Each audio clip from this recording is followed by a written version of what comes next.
Hey there, good morning and welcome in to a special edition of the Sean O'Connell Show. I'm Bill Riley filling in today on a gorgeous Friday. We're live today at Advanced Window Products. My good friend Nate Orchard, my good friend Jake Weber have been kind enough to have me out here today. They are celebrating 40 years in business. And I am so glad to be out here, so glad to be with you guys today as well. Thank you for tuning in on a Friday. Boy, we have a lot to talk about on the program today. And great to be pinch hitting for Sean today, who will join us a little bit later on today from wherever he is at in the world of pro fighting.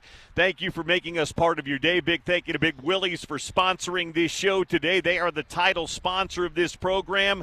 No YouTube option today because we're out on location today in South Salt Lake at Advanced Window Products. And if you need windows for your home, for your business, if it's a new home, if it's an older home, you want to get more energy efficient, let the folks at Advanced Window Products take good care of you as part of their 40th anniversary celebration. You can find them online at advancedwindows.com or give them a call at 801-850-9100 and let them take good care of you. They have taken good care of me and people I know in my world, in my life for a long time. So please let them take good care of you today as well. Hope you guys are having a great Friday. We're going to have a great Friday on the show today. We have got, as I said, a lot to talk about. We have an elimination game in Stanley Cup playoff hockey here in Salt Lake City. When I was doing this show on a regular basis, we didn't even have hockey to talk about, and now we've got playoff hockey, and we have elimination game hockey to talk about tonight. That's right, downtown at the Delta Center at 8 o'clock tonight. The Mammoth try to keep their season alive against the Vegas Golden Knights.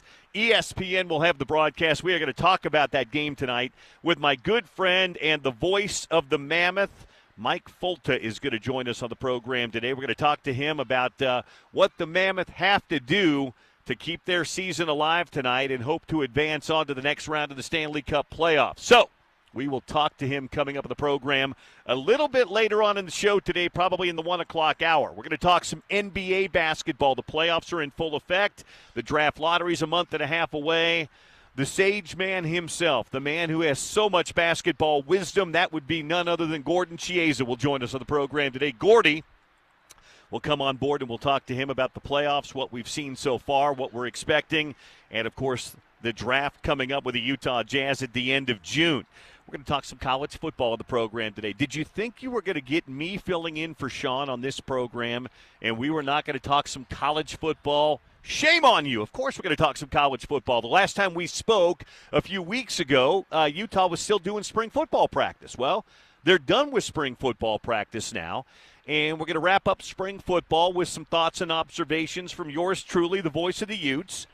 And then I've got for you a tier ranking of the Big 12. Now that spring football has come and gone, everybody loves to do those way too early top 25 rankings, and those are fun. But I'm not ready to do that yet. Maybe we do that a little bit later on this summer.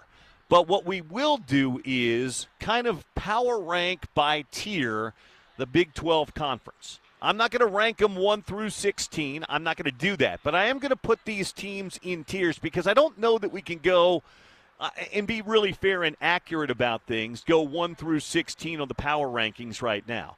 But what I've done is I've grouped the Big 12 conference in football into some tiers. And I'm going to share that with you on the program today, and you guys can feel free to interact with me if you'd like to. By the way, just so you know, I miss talking to you on a regular basis. I love the fact that many of you tune into my podcast, The Crimson Corner. And if you have not downloaded or listened to this week's edition of The Crimson Corner podcast, I have none other than Morgan Scally as a guest on this week's edition of the Crimson Corner podcast. So go listen to it, but I love the fact that you guys tune in and make me part of your week on the Crimson Corner. But I like to hear from you on the text line as well. Good interaction on the text line is always welcome on the program. So send me a thought, send me an opinion, send me a question, whatever it might happen to be, by texting me at 877-353-0700. That's, again, 877-353-0700. and we'll welcome your questions, comments, thoughts, and opinions on whatever may be on your mind. Whether it's NHL Stanley Cup playoff hockey, whether it's the Utes in spring football, whether it's the rebuild of running Ute basketball, whether it's the NBA offseason, the NFL draft, that wrapped up last weekend. I was happy to see a bunch of guys I know very well get their opportunity to play in the National Football League, so we'll talk about that today as well. All of that. Oh, and I've got a college football guest coming on today as well. Adam Rittenberg is going to join us from ESPN.com. Adam covers college football. A lot of Big Ten stuff for Adam, but he's been on kind of a crisscrossing the country tour of checking in on different college football programs this spring. And one of the programs Adam checked in on was the University of Utah. And so we're going to talk to Adam a little bit about what he observed when he was here watching Morgan Scalley's team for a day. And we'll talk some Big 12 stuff and want to get his thoughts on, we had some news earlier this week, which is unfortunate, but it's kind of where we are today. But the news of Brendan Sorsby, the quarterback for Texas Tech. He's, I guess the term would be indefinitely suspended. He's taken a leave from the program. He placed a lot of bets on his team. Not Texas Tech, obviously. He's just joined that program, and I'm not even sure Cincinnati, but he began his career at Indiana. And They've got evidence of lots and lots and lots of bets that Brendan Sorsby placed over the years, and many of those were on the program that he played for, which gambling in general as a collegiate athlete on collegiate athletics is a no-no, but on your own team is maybe the kiss of death, and nobody quite knows what the situation is going to be there. But how would that situation change the hierarchy or change the landscape of the Big 12. So we can talk a little bit about that with Adam Rittenberg and get his thoughts on that as well. And, of course, again, lots to talk about today. In anything that you guys want to talk about, you can bring it up on the text line at 877-353-0700. Again, that's 877-353-0700 as we broadcast live today from Advanced Window Products. And, again, they're celebrating their 40 years in business. 40-year anniversary celebration going on right now. They've got the May window upgrade event. You can upgrade the windows in your home, save big on brand new custom windows from Advanced Window Products. Limited time, get those May savings. Get $2,500 off when you purchase 10 windows or more. Or, fewer than 10, no problem. Discounts are prorated. So, again, if you've been thinking about it, and it can help you out this summer, too. I know we think sometimes about windows and drafts in the wintertime when you lose the heat in your house, but new windows can also help you keep the cool in the summertime as well. So, anyway, let them help you out. 801-850-9100 or visit them online at advancedwindows.com. So that's where we're at today. We're going to have some golf to give away today on the program. We'll check in with Sean. I think he's in South Dakota today getting ready for pro fighting stuff. But, yeah, just thrilled to be with you guys. And, by the way, if you don't have anything going on this weekend, Friday, today, Saturday, Sunday, the University of Utah softball program winds down their season. I'm going to be calling that for ESPN Plus beginning later this afternoon. I'll be up on campus. They've got a really good Arizona team coming in this weekend. So it should be a great weather. It's a little breezy right now, but there's not a cloud in the sky. Temperatures are going to hit the 70s. Should be a great weekend. So come on up to Dumpke Family Softball Stadium and check out a little Utah softball. They're really good this year, too. Amy Hoke's got a good team, so if you can come up and check that out, I'm sure she and the girls would greatly appreciate that as well.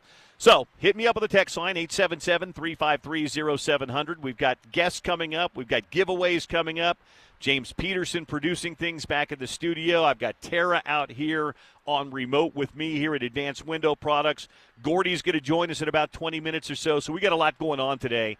And like I said, it's just great to be with you guys and chatting with you today and being able to fit things in here. I appreciate Sean and Jackie and James having faith in me to come in and pinch hit after a couple of years away. And I appreciate my bosses being kind enough to let me come in and do this a couple of times a month. We'll do it throughout the summer as well and just kind of have a good time with it. I am, in many ways, jealous of the fact that Sean and Spence every day have more content to talk about than I had to talk about over my career doing sports talk radio here. And one of the big content creators for them and for everybody in this market and for you guys too has been hockey. We were just on the precipice of getting the team, and they had been announced but they weren't boots on the ground when I left. By the way, it's been almost 2 years, 2 years next month, since we're now at May 1st. But the Mammoth. And I didn't have any doubt that the market would support the Utah Mammoth. This is a great sports town and great sports market. And hockey is such a great product. It just is. You cannot, whether you're a hockey fan or not, you can't go to a game at the Delta Center or turn on a hockey game and not be entertained. They're great dudes. The product is unbelievable. It moves fast. It's exciting. All of it. It's fantastic. And last year they had a solid year. They just missed the playoffs a year ago. But then they had a good offseason in free agency and draft and everything. And now we see where they are. They're in the playoffs. Now, I know they're on the brink of elimination, down 3-2.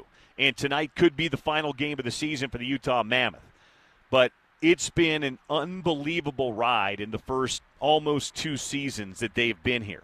And this series with Vegas is outstanding. We have had the last 2 games have been overtime games, including a double overtime game the other night. Obviously, they didn't go Utah's way, but it's been chippy. It's been everything you want playoff hockey to be. And here's the best part of it. This might be, I'm not guaranteeing anything. I'm not one of these guys that forces it, unlike the Pac-12 back in the day, because you can't force rivalries. You can't do it. Rivalries have to erupt and develop organically. They have to just develop on their own. You can't force a rivalry to happen. Remember back in the Pac-12 days? The Pac-12 wanted Utah and Colorado in the worst way to be rivals. Well, there was no history there. There were no big games there. You can't just create a rivalry out of nothing. They have to be developed on the court, on the field, on the ice, whatever it might happen to be. And I said before this series, I said, depending on how things play in this series, this could be the start of a nice rivalry. The Golden Knights are not a team that's been around for decades and years, and they've been around for a small amount of time. And they've been very successful. That organization, the way they've run it and done things has been fantastic. But they don't have a great history. I wouldn't say they probably have a rival yet, but I think this could be the start of it, especially if this advantage that's already been created at the Delta Center has been terrific. Steve Levy was talking about it on ESPN the other night. So I really believe this thing's going to go 7 and go back to Vegas this weekend. I don't know how you guys feel about it. But here's my question for you guys. For me, I've gone to a number of games. I love going and watching the Mammoth play. I think the in-stadium, in-arena vibe is fantastic. I think the presentation is outstanding too. But are you guys as sports fans into this? Because I know this market is not watching the NBA playoffs. You're just not. I've said this for the 25 years I've lived here. And for the 23 that I was on the air every single day doing sports talk radio. This, when the Jazz are good, this is a great Jazz market. But this is not a great NBA market. I have never found that this market, the average sports fan, watches a lot of playoff basketball in the NBA. They just don't. Hardcore, yeah, but the average sports fan, they don't. But I think, and I always got this sense, too, that the Stanley Cup playoffs were a little bit different, and now with the Mammoth here in town. So are you guys into this? First round, first ever playoff for the Mammoth? Are you watching? It always felt like in the old days, and I say the old days, 25 years ago, whenever the Jazz were in the playoffs, the community was into it. It just always felt like, they had the local news, Channel 5 and Channel 2 were going out on the road with their anchors and their news people as well as their sports. Everybody was into it. And I'm kind of getting a sense that's where people are now with the Mammoth, but I'd love to hear from you guys on this. Where are you at right now? Are you fully bought in? Are you watching? Where are you with this playoff run with the Utah Mammoth? I'd love to hear from you. 877-353-0700 is your text line number. 877-353-0700 to get you in and on board on the text line today. I was watching 2 games last night that were unbelievable. The Minnesota Wild eliminating the Dallas Stars, who had the 3rd best record in the NHL this year last night in Minneapolis. It was phenomenal. I have no buy-in whatsoever with Dallas or Minnesota. But every rush up the ice, every pass, every check, every shot felt important. And that's what the Stanley Cup playoffs do. I'm not sure. Baseball, to me, is the only thing that's comparable from a playoff standpoint, where it feels like every single play is important. Even an NFL playoff game doesn't have that, even though those are one-off elimination games, and these are series, baseball, hockey, basketball, everything just feels more heightened and more important in the postseason. And watching those games last night, like I said, I had no rooting interest in that or the Anaheim-Edmonton series, but they were amazing. And that's the vibe I'm getting watching the games. I haven't been to a playoff game in person yet. I went to some regular season. But that's the vibe that I get watching these games, whether they're here in Salt Lake City or elsewhere. So just give me a feel. Hit me up on the text line and let me know. Where are you at right now? Our market is different now than it used to be. We were kind of that one-horse town for so many years with the Jazz and only the Jazz. And then Real came in, and then Utah and BYU just blew up more than they ever had. But where are you with this Mammoth playoff run right now? I'm fully in. I've just like I said, I've just enjoyed every single second of it since these guys have come to town. I really have. So let me know where you guys are at. 877-353-0700 as we broadcast live today at Advanced Window Products in their 40th anniversary celebration and their May window upgrade event. We'll probably talk to Nate and Jake as we go here. This one in from Matt. Matt says, Bill, I have been hardcore into hockey since the Olympics break. Okay. That's great. Whether you're fully bought in then or all the way, that's fantastic. And sometimes it takes something like that. Sometimes it takes something like the Olympics to kind of catch people's attention and really get them into it. Texter 3494 says, hey, Bill, been tracking the Mammoth, but also checking in on every Laker game because you never know when the last LeBron game is going to be. I'm also watching the Spurs because of Wembanyama. He's must-see. Yeah, he is. I got to say, I've never, when the Jazz were in it, yeah, but NBA playoffs, I check in on them till we get a couple of rounds in. But the NHL, fully in on. This one comes in from Will. Hey, Bill, totally into the Mammoth. Me and the fellas are going to the game tonight. Going to be great. Let's go.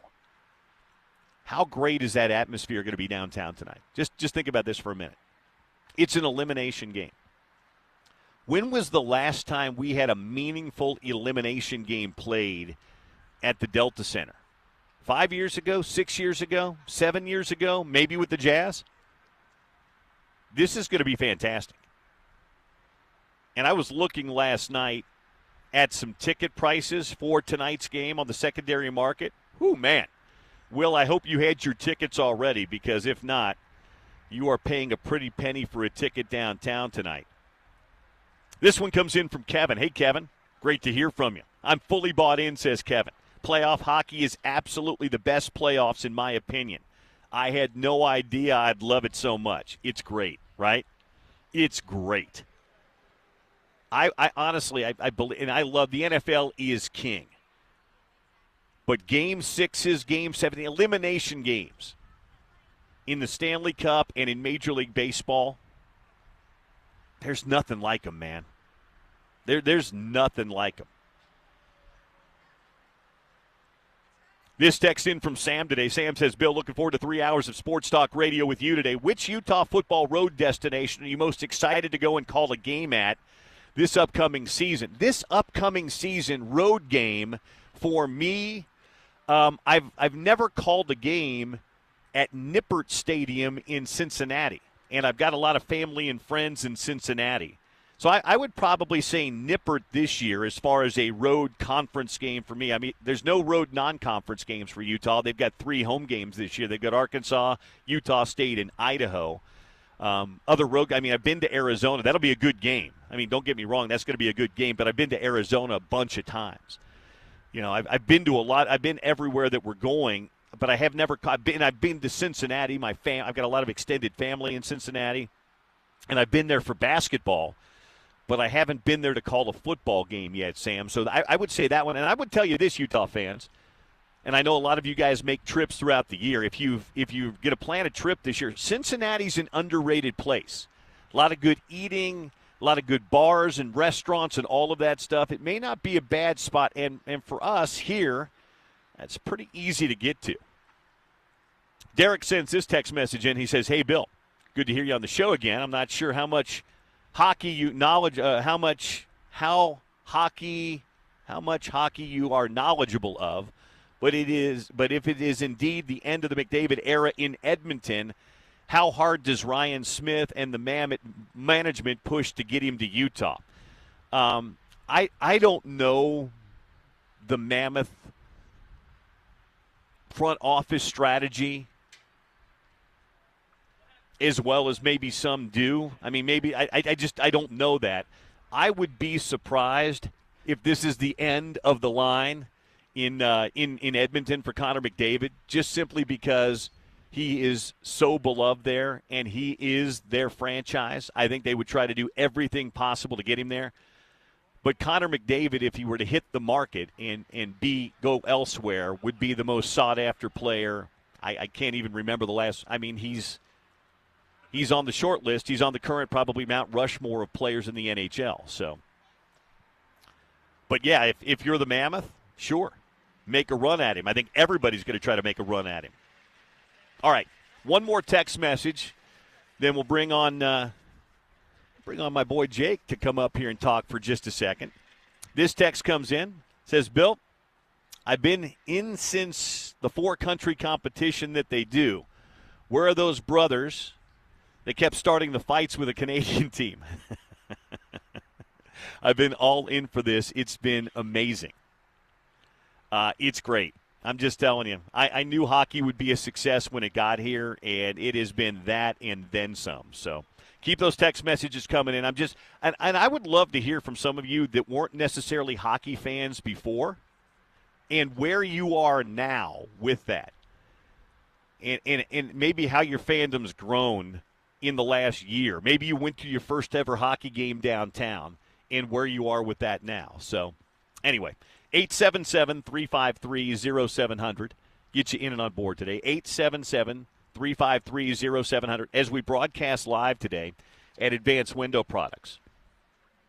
We are down here for their 40th anniversary celebration. They asked me the other day, they're like, "You're filling in for Sean. The guys at Advanced would love to have you come out and do a remote." I'm like, say no more. Say no more. I am there. This is good. It feels right. Having your voice here, being here present with us, it just feels right on our 40th anniversary. Happy anniversary, guys. Yeah, How are we? Thank you. Fantastic. It's been a great day. Are we turned up over there, Tara, on this one? There we go. There we go. He's on. So what are we doing? Look, we got our 40th anniversary. It's amazing. You really think about 40 years for a company being around. Right. It says a lot about what we do. What we've done in the past and what we're doing now, and then what that means for homeowners as they purchase windows from us. We're not going anywhere. We're going to be here. You have a lifetime warranty when you purchase our windows, so you're buying peace of mind when you're going with Advanced Window Products. But the other thing we've got going on, we actually just had Make-A-Wish was here. I saw that. Yeah, so really cool thing. We granted a wish for a 6-year-old where she has just a terminal illness, and she wanted to go on a Disney cruise. So we had her whole family in the building. We had our team up here late last night getting all set up, and we're able to provide that for this little girl, her family. And you just see, like, the family, like, in tears, just emotional. I'm emotional. I have a sweet spot in my heart for the little princesses, what they're doing. Yeah. And hey, by the way, there's nothing wrong with that either. No, there's certain things that you should shed a tear at, and that's one of them. And like the fact that we're able to give back, like we have been very fortunate. Just with the business and with what we do, and that we're able to give back to the community. That's something that we stand by. Not only are we giving back to the community by helping homeowners save money every month on those energy bills by replacing their windows, but it's also an opportunity for us to give back just through charity. And we're able to provide change, like this little 6-year-old, like her life, like she's going to have these memories for the rest of her life. and we're just grateful we could be part of that. Well, I thought for a minute you were going to tell me her dream and make-a-wish was to watch you guys make windows in the back. That's what the second I was dream going to say, now that is a unique wish. That was number 2. So she got to grant her 2 wishes today. She got to see how the windows were made, and she's going on a Disney cruise. Yeah. And that's the other thing, too. Everything's done here. You guys aren't farming anything out to another country, to another state. Everything you guys do, when somebody has them ordered to their home, it's all done right here in the state. I love bringing my customers down to the showroom and taking them out back and where they can actually see the windows get made. I mean, everything comes to us in raw material, so it really separates us over the other window companies out there. So what's the give me an idea of what's going on with the May sale? So if you call today, which you got to call today, we got the 40th anniversary. We got Bill here. You're going to get a hold of Darren, who's here with me right now. The number to call Should they ask for Darren? Ask for Darren. Ask for Ask Darren. for Darren? Always ask for Darren. I don't care who's sitting in this chair. You always ask for Darren. Don't ask for Jake. No. Don't ask for Nate. Don't ask for Janetha or Dave. Ask for Darren. Yeah. So 801-850-9100, and that's going to give you $3,000 off the purchase of 10 or more windows. We typically run like a $1,500 discount, but today we're pushing $3,000 if you call today. 40 years, we want to get back to you as a homeowner. Hey, I'm going to do one better. If they call in the next hour by 12:30 and ask for Darren, I'm giving them. I got another $500 coupon, so $3,500 off. What? Yeah, I got my own coupon that I'm going to throw in. We give these guys coupons every month. And I've saved mine for you, just for you to be able to hand out today. So the next hour, it doesn't work after the next hour. So it's now it's 11:28. Yep. If you guys call 801-850-9100 by 12:28. Yep. And ask for Darren, not Jake. Don't ask for Jake. He's going to throw an additional coupon on top of it that's going to get you even more savings. $3,500 off. $3,500 off. I love it. Let's go. I feel like I feel like I'm here with like Ron Popeil. I But wait, there's more. There is more. But there's more. Yeah, there's more. Hey, if you come down to our showroom today, you're going to get lunch. You can come hang out with Bill. Come hang out with us. We've got lunch here. We've got food trucks. I see the waffle love. Is that a Hawaiian food truck? I said the salty pineapple is over here too. Good. Yep. And of course, Darren offering an additional $500 to $1,000 off the deal, but only over the next hour. 12:28. And if you can't make it down, that's okay. They're in South Salt Lake, right off the freeway. You can see them actually probably driving by, not too far from 33rd. But all you have to do is call. And then, does Darren go out and measure too? Yeah, so he'll go out he'll be in your home. He'll do an audit of all your windows. He's going to walk through and just kind of explain advanced windows and how we can transform your home. And then he'll sit down with you, give you the price there on the spot, all of your financing options. And it's not a high-pressure sale. It's going to be 45 minutes. We're not going to take 3 hours of your time. It's kind of a quick in and out, just quick audit of your windows, and then explain to you how we can help transform your home. That's great. Are you guys, by the way, into the hockey?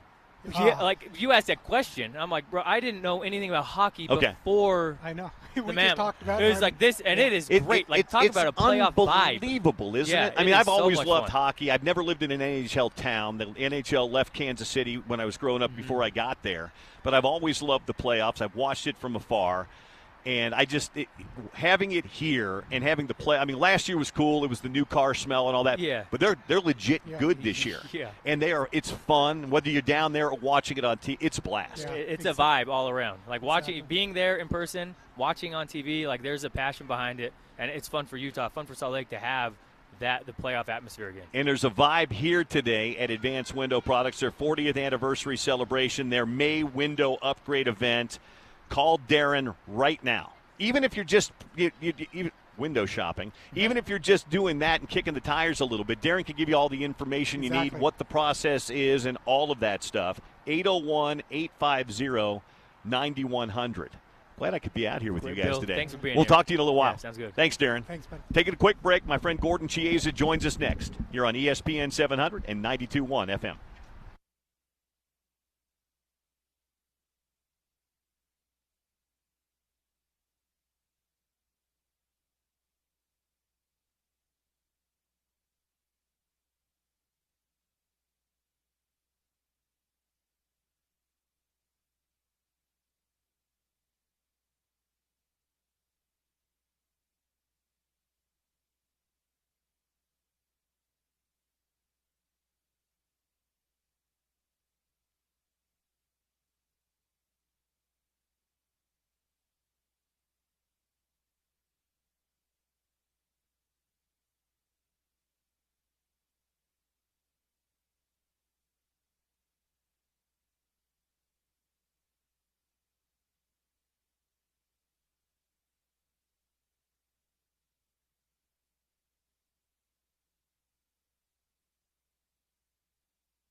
One of the requirements I placed on ESPN 700 when I agreed to do some fill-in work for Sean is Gordy Chiesa must join me each and every time I do this. So he was kind enough to make a few minutes out of his day today to talk some NBA basketball.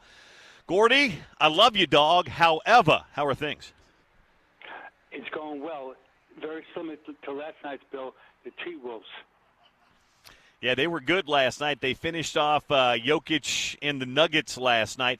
Jokic is catching a lot of grief from people here. People are giving him a lot of grief for not being able to beat a depleted T-Wolves team basically by himself. Is that criticism of Jokic warranted? Not at all. No, it's his teammates. Jokic battled. I mean, there's so much pressure for him to make literally almost every play for his team. And Rudy Gobert, who's a tremendous defensive player, his sole purpose in the series of 6 games was to attempt to slow down Jokic and make him go into a second or third gear, be able to score the ball efficiently or rebound. And Rudy did his job. And he wore out Jokic, not based on skills, just based on just the tenacity of it. So it's more than Nuggets, their teammates, meaning Jokic, they struggled the whole series. And in Game 6, who would have thought this, Bill, that Terrence Shannon would have outplayed Jamal Murray. So Murray goes 4 for 17 in an elimination game, and Terrence Shannon, the 27th pick of the draft back in 2024, he goes for 24 points, and that was a one for the lifetime for him.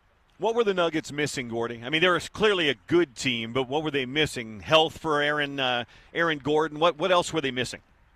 Well, they're missing Aaron Gordon as far as rebounding. So last night's game, in elimination Game 6, the T-Wolves out-rebounded the Nuggets 50 to 33, plus 17.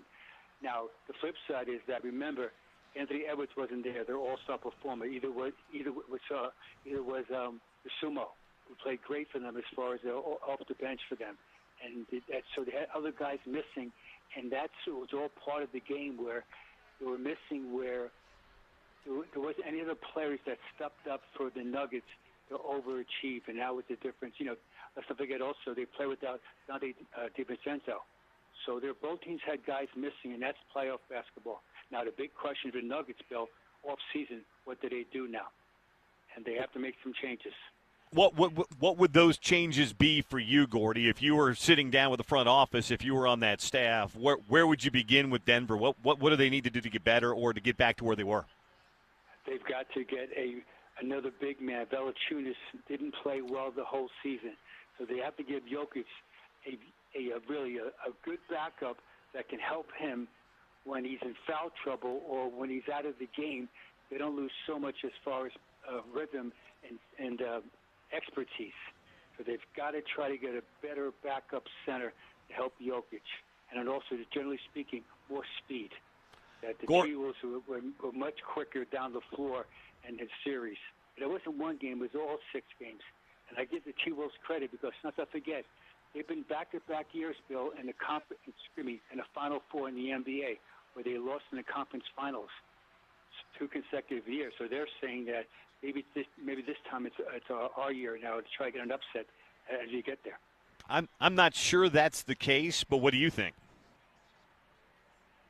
Well, I think they're playing well. They're playing as a unit. And anytime you have guys that play good defense, you have a chance to win. So I think they're going to fall short, but I do like their team. And the coaching is good. Chris Finch is a really tremendous coach, vastly underrated, very similar to Nick Nurse. Both these guys coached in the G League a decade ago, and so they're crafty, and they don't let things bother them, to their credit. And so they have that right personality to direct their team. So I do like the T-Wolves to advance, but I do like also now the Thunder. They're going to show their brilliance because of their all-around play. Can I use a Gordyism right here as we change subjects real fast? Yeah, sure. Gordy, you can't make this stuff up. You can't make this stuff up. The Knicks were up 47 at halftime last night. You can't make this stuff up. Very much. I said it often, especially during team practice. The things I've seen in team practice over the years, or Bill, above sea level, 35,000 feet in a plane at 3 o'clock in the morning. The things I've seen. All right, with that said, though, you can't make it up, Bill. You're right. I never would have thought, again, this is Game 6. Like, you have to know there's a finish line here. And for the thought of 83 points allowed in the first half by the Atlanta Hawks, you can't imagine it. And so we all saw it, and the Hawks, again, they had some good moments during the year, but they got punched in the face by the Knicks. To add to that, the Knicks are tired of being a punching bag themselves, where they can't do anything right as far in the NBA, where the Knicks are this. So all the things Knicks don't do well, people keep pointing out. And to their credit, they answered the call, and they're advancing to the second round right now. Good for them. Gordy Chiesa with us here on the Sean O'Connell Show today. Bill Riley filling in for Sean. He'll join us a little bit later on in the show today. We've got some interesting storylines. Some more Game 6s tonight. Got a Game 7. Let's start with the Game 7 first. You've got the Sixers and the Celtics heading into a Game 7. I know you were really high on Boston before these playoffs began, but the Sixers have pushed the Celtics here. What's your read on Game 7 coming up? It's going to be an absolutely incredible, intense game. All right, so here's the math of it. The home team wins Game 7s 74.2% of the time. The last time the Celtics were in Game 7 at home, however, was 2023, which is basically recent, and they lost to the Heat. So many of their star players, meaning Jason Tatum and Jaylen Brown and Peyton Pritchard, they were there during that. So that's all part of the mental focus of trying to get a win at Game 7. The flip side is the 76ers. They don't like, that's their arch rival for the last 70 years, the Boston Celtics. They don't like each other, which is perfectly, in the Northeast corridor. The last time the 76ers won a Game 7, Bill, was when you were in college, and I know, Bill, this is a family show, so I wouldn't mention anything else after that, Bill. It was 2001, all right, where it was 25 years ago, where they beat the Raptors in Game 7, led by Allen Iverson. So that's how long ago it's for them. All right, Therese Maxey, tremendous, has played great in the series. Joel Embiid played the last 3 games. He's been a difference maker. 26 points per game, 8 rebounds, and 7.3 assists will lead the team. And Paul George, he only played this year 37 games, so he missed 45, but now he's healthy. And he's been tremendous for them as far as impactful, just quickly, averaging 18.2 points per game, 54.3 from threes, which includes 19 out of 35 attempts. So that's been a difference maker. For the Celts, Derek White, who we all like, has struggled the whole series. He's only shooting 30% from the field, and he's trying to chase around Therese Maxey. So it's interesting the matchups where White is a really good all-around player, defensive-minded. He can't slow down Maxey. Now it's affecting his offense. And Peyton Pritchard, who's a reliable three-point shooter, is only shooting in this series from threes 31%. And so the question right now is, can the Celts, who live and die by the three, can they make him at home? Can they guard Therese Maxey? And can Nick Vucevic and Cato from Utah State, can they put a body on that Embiid and try to slow him down besides scoring, but his passing? So it's going to be a fascinating game, Bill, tomorrow night, and I can't wait. All right, quickly, Bill, the Utah Jazz fans, the last time the Jazz played in a Game 7 was back in the bubble in September of 2020. That's when the Jazz lost, ironically, to the Denver Nuggets by 2 points. The Jazz have been in 6 Game 7s in their history. They're like coaching 2 of them, and there's nothing like Game 7. What was your record in those 2 games, Gordy, in those 2 Game 7s? It was 1-1. We beat the Nuggets in 94, 91-81 at home. Then we lost to the Sonics to get to the NBA Finals in 1996. We lost 90-86 when, for some bizarre reason, Greg Foster on the last 2 possessions switched out on Sean Kemp instead of call guarding him, and he fouled Kemp back-to-back possessions, and Kemp made 4 free throws. We missed the open shot. We would have tied it, and we had to foul Kemp. So it just shows you it's all fractional. And Bill, speaking of Game 7, we have to add this one on because it's Bill. this one, it's hard to imagine that it happens. Bill Russell is the greatest ever Game 7 performer. He's 10-0 in Game 7s, but here is the most unbelievable thing. In Game 7s, besides winning all of them, he averaged 18.6 points per game and 29.3 rebounds, and we never know the block shots because they didn't keep them until 1974. So Bill Russell is absolutely Mount Rushmore of Game 7s. I don't know who would have had more block shots, he or Wilt Chamberlain, because they both had a ton, but unfortunately for them, the block shot number, as you said, wasn't kept till the 70s. Yeah, it's amazing. It was not kept. And so it just shows you this game thing called Game 7, there's so much pressure on the star players where they've got to be able to make plays I call it a scoring bill out of chaos. The defense is so fierce, and the referees let both teams guard each other with physicality. So the question always is, how can I score as a player through physicality or make plays when they're bumping and grinding me to kick it out to the corner for the rhythm three or drop off in the short corner spacing? And those players, they know it, that they're going to make history. So whether it's the Philly or whether it's going to be the Celtics, it's going to be in the record books of Game 7. Will it be Therese Maxey? Will it be Jason Tatum, which would be a fun story as far as coming off the Achilles injury last year? Will it be some other unsung hero that has a once-in-a-lifetime game? And, Bill, that's the beauty of NBA playoffs. You think you know nothing. Speaking of Game 7s, we're talking to Gordy Chiesa here on the Sean O'Connell Show today. Which one of these series is most likely to go to Game 7? Detroit, Orlando, Cleveland, Toronto, or Los Angeles and Houston? All of them, none of them, one of them, two of them? What do you think? Yes. Yeah, Rockets versus the Lakers is going to go Game 7 on Sunday. Okay. Raptors versus the Cavs are going to go Game 7 in Cleveland on Sunday. And tonight also, Magic Magic win tonight to advance to the second round. So Detroit does not go to Game 7, but the other two series do. Yes. Yeah. Despite Franz Wagner not being there. Again, Franz Wagner, University of Michigan, is a tremendous talent, scorer, rebounder, kangaroo jumper. He's hurt. But Banchero is absolutely so tough to guard inside. And the flip side is Kate Cunningham.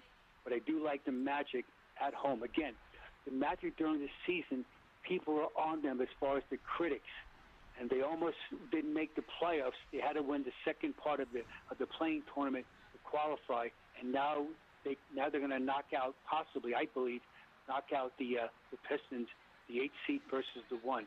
This shows you that these players are tired of being criticized, and they're going to rally as far as to help their franchise move forward. It's an exciting time.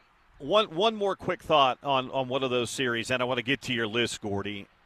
I know Charles was talking the other night about him wearing down a little bit, but I've got to say, and this is not about the greatest of all time debate, but it is amazing. It's almost without word what LeBron James is continuing to do at age 41.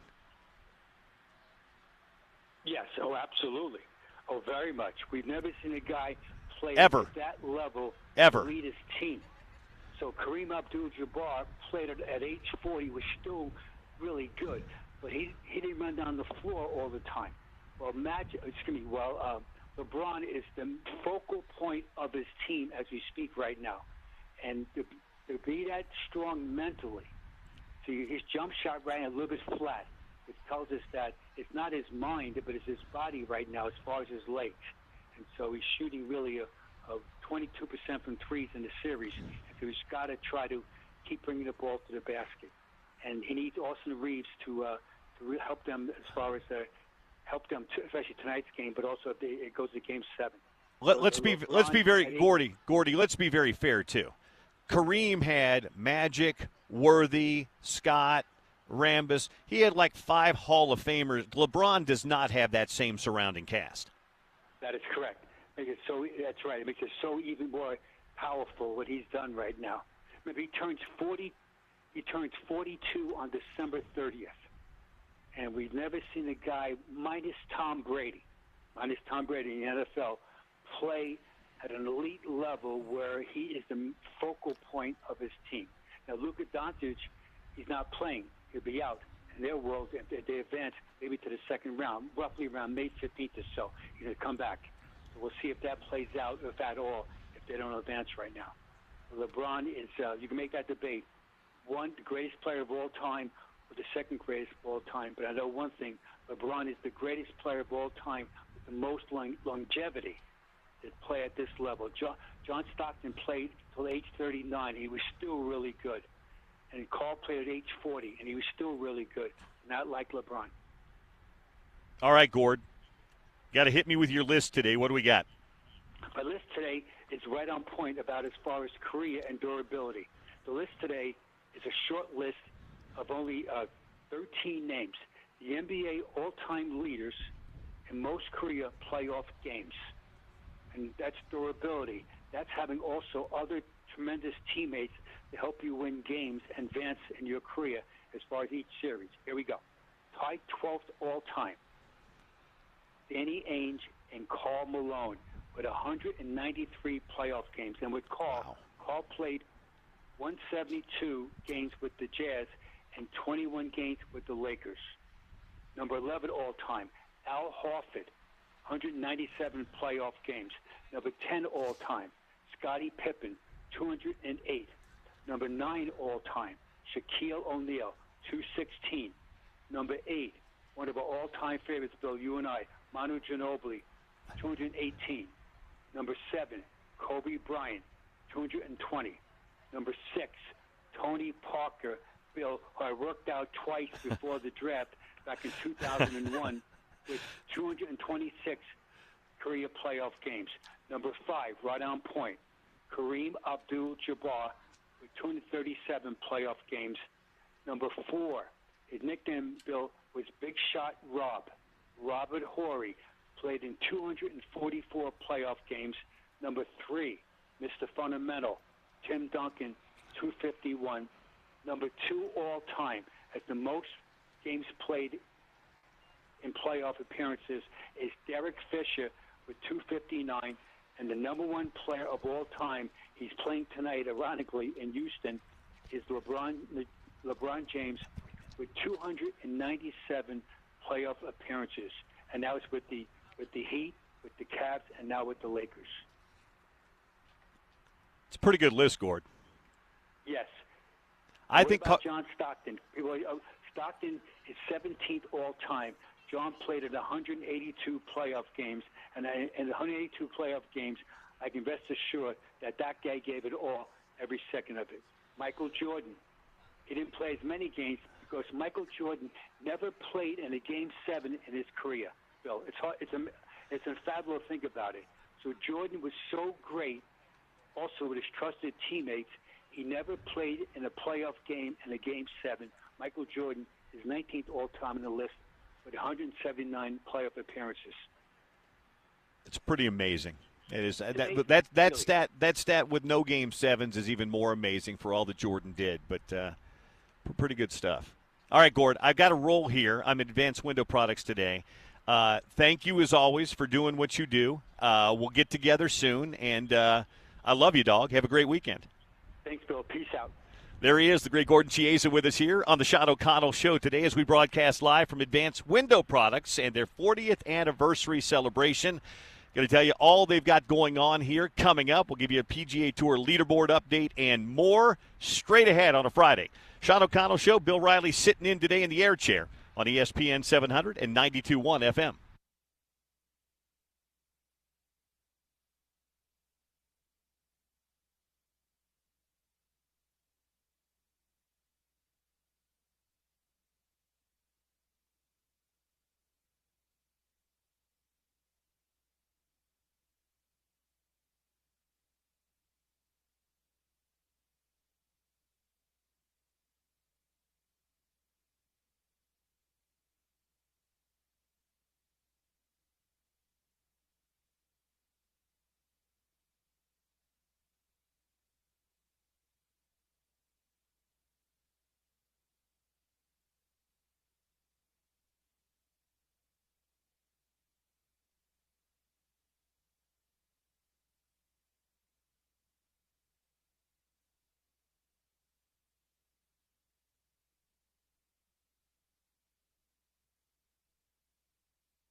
Back live today at Advanced Window Products in their 40th anniversary sale. We'll tell you about what's going on out here in just a minute. Let's get you a quick PGA Tour leaderboard update. They're playing in Miami right now. They're playing down at the Cadillac Championship in Miami.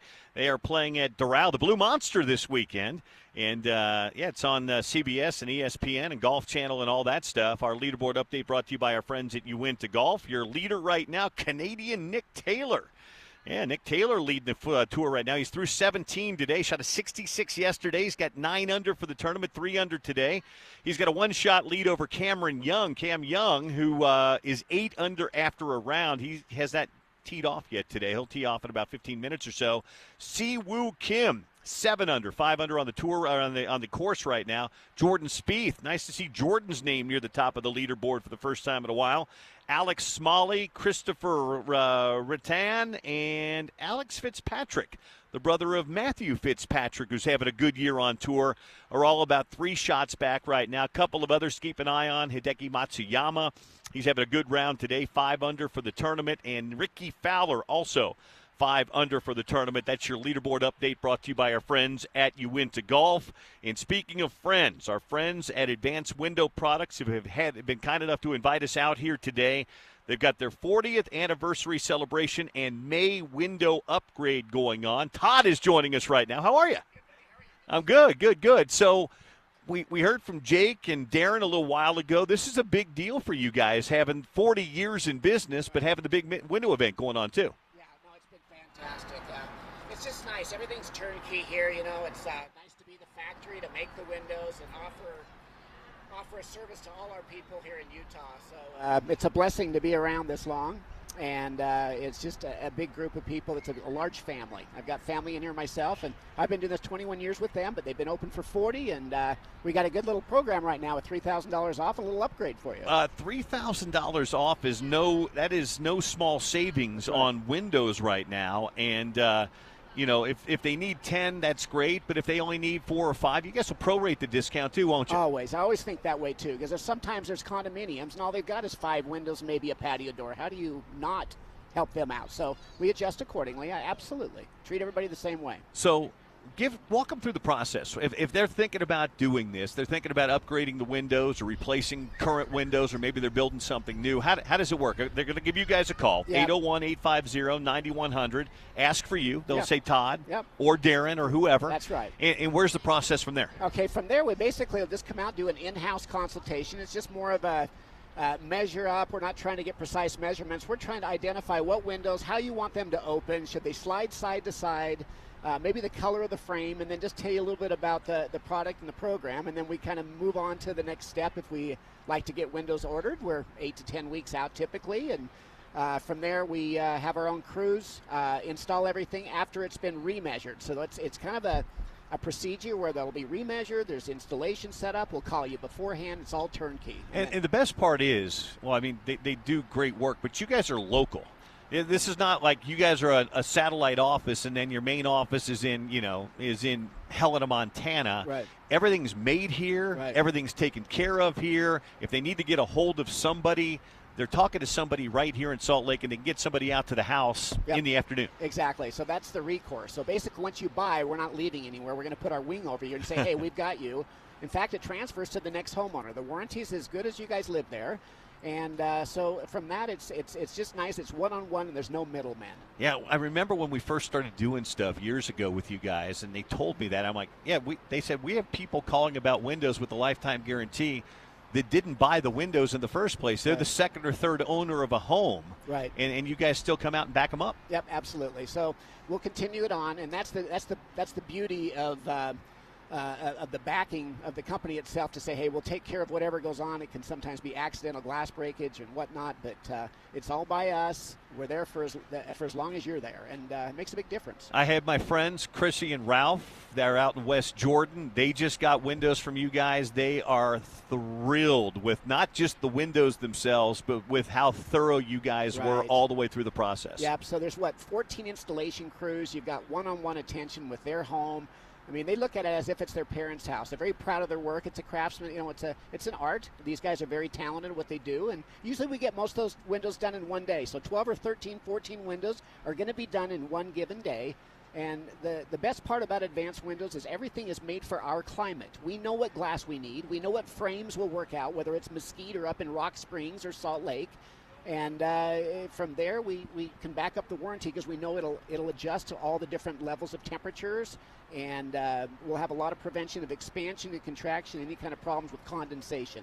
So turnkey, and then we'll back it if there ever is an issue. Now's a great time for you guys to do it, too, because we're not hot. The hot weather isn't going to hit us for another month or so. Right. So you get that order done now, as Todd said, 7, 9, 10 weeks out, and then by the time it gets really hot, your air in your house will stay nice and cool. You won't lose all that AC outside. Yep, especially right now. So thanks a lot, Dave. Yeah, give him a call, 801-850-9100. As Todd said, he's been doing it for 21 years here at Advanced Window Products. He'll take good care of you or any of the great guys here. Find him online at advancedwindows.com. Good seeing you. You too, buddy. Take a quick time out. We'll come back on the other side, talk a little college football, read some more of your text messages as well. I've got my Big 12 hierarchy right now and where it stands after spring football coming up on the Sean O'Connell Show right here on ESPN 700 and 92.1 FM.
Daily dump time. I still am not completely and totally comfortable or used to this segment, but I'm getting there. Daily dump here on the Sean O'Connell Show. Bill Riley sitting in. We're live today at Advanced Window Products here in South Salt Lake. They're celebrating their 40th anniversary in business and doing their May window upgrade event. Text line, by the way, is open to you. If you want to join, feel free to do so. 877-353-0700. Daily dump today. I'm going to give you my wrap-up of Utah spring football. Since the last time I was on, it hadn't quite wrapped up just yet. By the way, we're going to have some tickets to give away for the Red West concert coming up in October out at the Fair Park. Red West was great last year. I went out and saw Noah Khan. We've got Festival of Tees golf coming up, too. Ella Langley, Shabuzi, Sam Tucker, many more going to be out there in October at the Fair Park. So we'll have some tickets to give away, some two-day passes for Red West coming up, and some golf as well to Nibley Park in just a bit. But, yeah, Game 6 is tonight downtown. We talked about that in the first hour of the show, Mammoth and Golden Knights. In about an hour or so, a little less than an hour, Mike Folta is going to join us, the voice of the Mammoth. He'll break down Game 6 for us coming up a little bit later on tonight. I wanted to give you just a couple of quick thoughts on spring football. As it wrapped up, it's been almost 2 weeks now, but we haven't been together for a little more than 2 weeks now. It was good and uneventful for Utah, and if you want to give me some thoughts or have any questions for spring football, hit me on the text line at 877-353-0700. But really what you want is an uneventful spring when you're a coach. And that's what they got. It was a good spring for Scally and his staff, which is a good thing. Kind of a get-to-know-you time for the players and the coaches and the staff and new faces on both sides. So it was good. I talked to Scally on my podcast. If you haven't listened to this week's edition of the Crimson Corner, download and listen where you get your podcasts, Apple and iTunes, Spotify, wherever it might happen to be, and give us a good rating while you're there. I talked to him, and I asked him what he liked about spring. And one of the first things he brought up was, obviously good vibes, good energy, good effort in spring football. But he also brought up, too, he liked the offensive line. And I know that's been a big question mark, and rightfully so when you have to replace 5 starters. But he likes the talent, and he likes the progress they made. He really likes his hire of Jordan Gross, who's the offensive line coach. And he mentioned Kelvin Obot a couple of different times. And he likes some of the returners, too, guys like Roger Alderman and Alex Harrison and Ike Garcia and Zaraway Williams. I'm telling you right now, this is going to be a good offensive line this year. I'm not going to tell you it's going to be as good as last year's offensive line and put 2 guys in the first round and have other guys join rosters. I don't know that yet. But I know there's enough talent there that they're going to be good this year. He also liked the offensive install that he got. Kevin McGivern and Devin Dampier, most importantly, are on the same page. You've got to have your offensive coordinator and quarterback on the same page, and they are. And they felt like install this spring went well. It's not a finished product by any means, but they're off to a good start as they get ready for summer and fall camp. And he also mentioned the running back room, having Wayshawn Parker and Daniel Bray, an excellent 1-2 punch. I'm telling you right now, too, I'm just going to tell you, keep an eye on the freshmen. I think LaMarcus Bell might be a guy that gets on the field this fall. Just listening to Kevin McGivern talk to him, listening to Mark Atuwaya talk about him this spring, listening to Morgan Scally talk about him, I think this young man from Oregon is going to be a really nice. He's only a freshman, but he's going to be in position to have a really nice role with this team because the heavy lifting can be done by guys like Parker and Bray who have been in the program already. Bottom line is effort, energy. And even Morgan talked, too, a little bit about the edge. He liked the fact that some of the position groups had a little bit of an edge to them this spring. So I think they're in really good position heading into fall camp. There are questions still. And yeah, again, that offensive line, I don't think it's the talent. I think it's who goes where. And they'll probably need to get that offensive line locked in pretty quickly to get those reps together for those guys. Because that's really the key, is getting those guys on the same page and getting them reps together. That's why the last 2 years the offensive line was so good, is they played together for so very long. I'd say the other spot that's got a few questions going into fall camp, probably corner. Who's going to play opposite of Scooby Davis? I think they like the guys they have, and also who's going to play the nickel. Rock Caldwell, Jackson Benny, we'll see. And then finally, defensive tackle rotation. Again, I think it's a numbers game, and I think they feel like they like the talent there. But who are your top two, and who are the guys that rotate in behind those guys?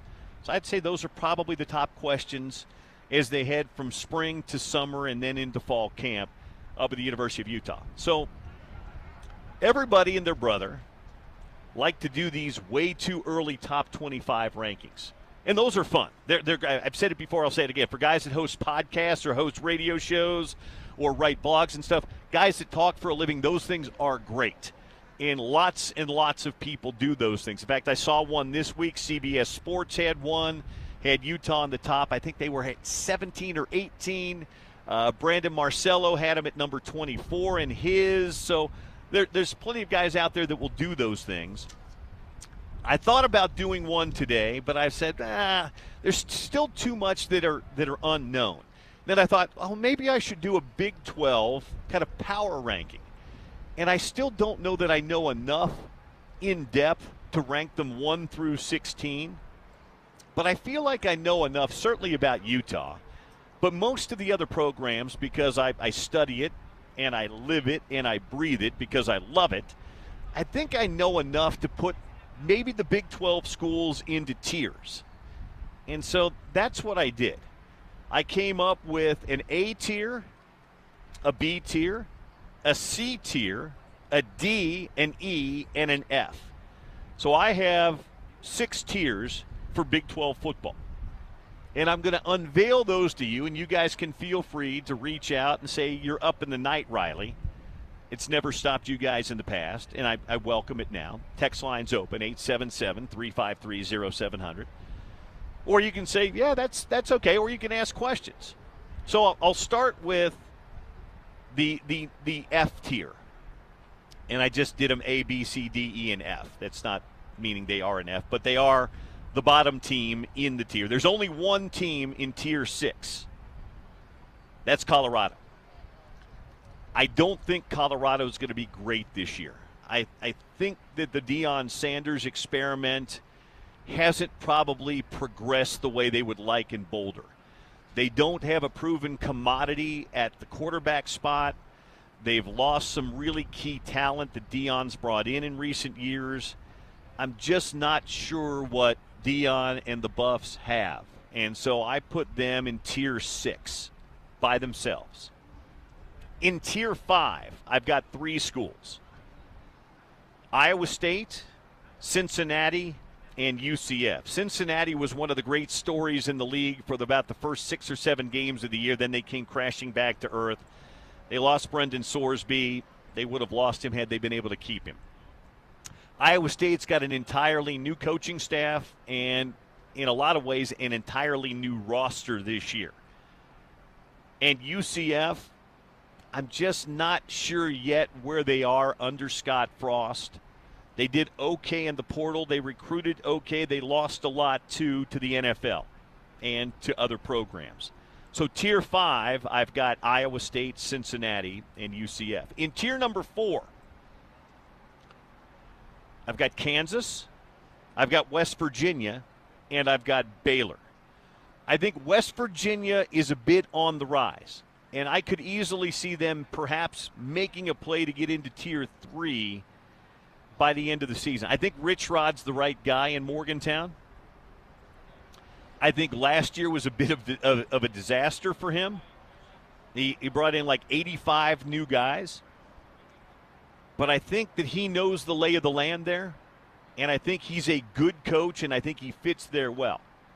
So if West Virginia moved up, I wouldn't be surprised. Kansas, tier 4. They lost a lot, including their starting quarterback. I think Lance Leipold's a really good coach, but I've got to see what he does. He had a really good start to his time in Lawrence, and since then it's not been great. So for now, Kansas goes in tier 4, and Baylor. Baylor's an interesting program. Utah got them last year down there in Waco. Dave Aranda had a really good start to his run in Waco with the Bears, but since then it's been relatively underwhelming.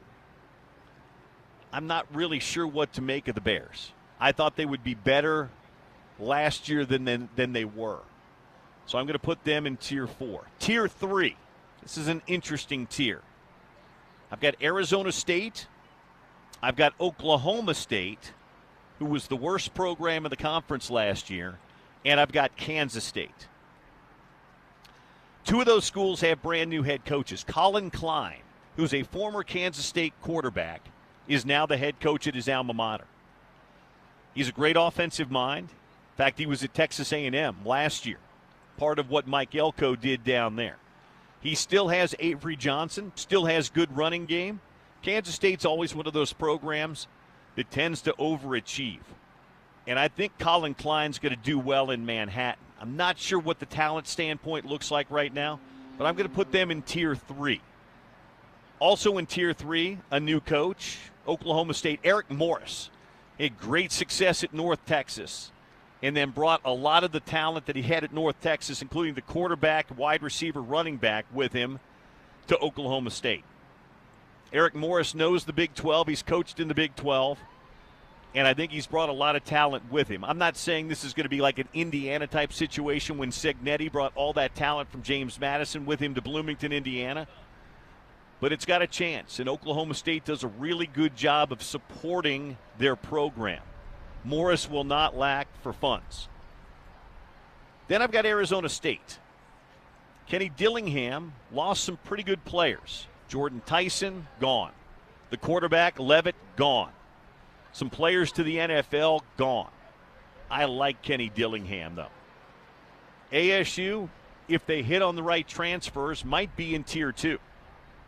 But I'm going to keep them in Tier 3 for right now because they were a bit down, and some of that was injury-related last year. We'll see if they bounce back.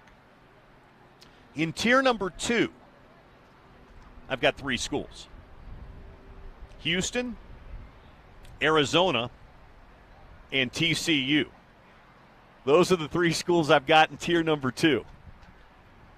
I think all 3 of those schools are very good. I think all 3 of those schools are borderline ranked teams. In fact, 2 of them, well, one of them for sure is in most people's preseason top 25. Arizona and TCU have bounced around just a little bit too. I think that they've done a really nice job. Willie Fritz has done a great job at Houston. I'm not sold on their quarterback, Connor Wegman, but he's got a big-time running back and really good defense. And they were a 10-win team a year ago. Arizona. I think Arizona's really good. And I think outside the BYU game, I think Arizona might end up being Utah's most difficult game of the season. They're really good. And they've got a veteran quarterback in Noah Fafita. And I think Brent Brennan's a good football coach. Third team I have in Tier 2 is TCU. I'm not sure the quarterback situation, losing Josh Hoover. They brought a kid in from Harvard. Playing in the Ivy League's great, but can you translate from an Ivy League to Power 4 football? We'll see. But I think Sonny Dykes is a good coach, too.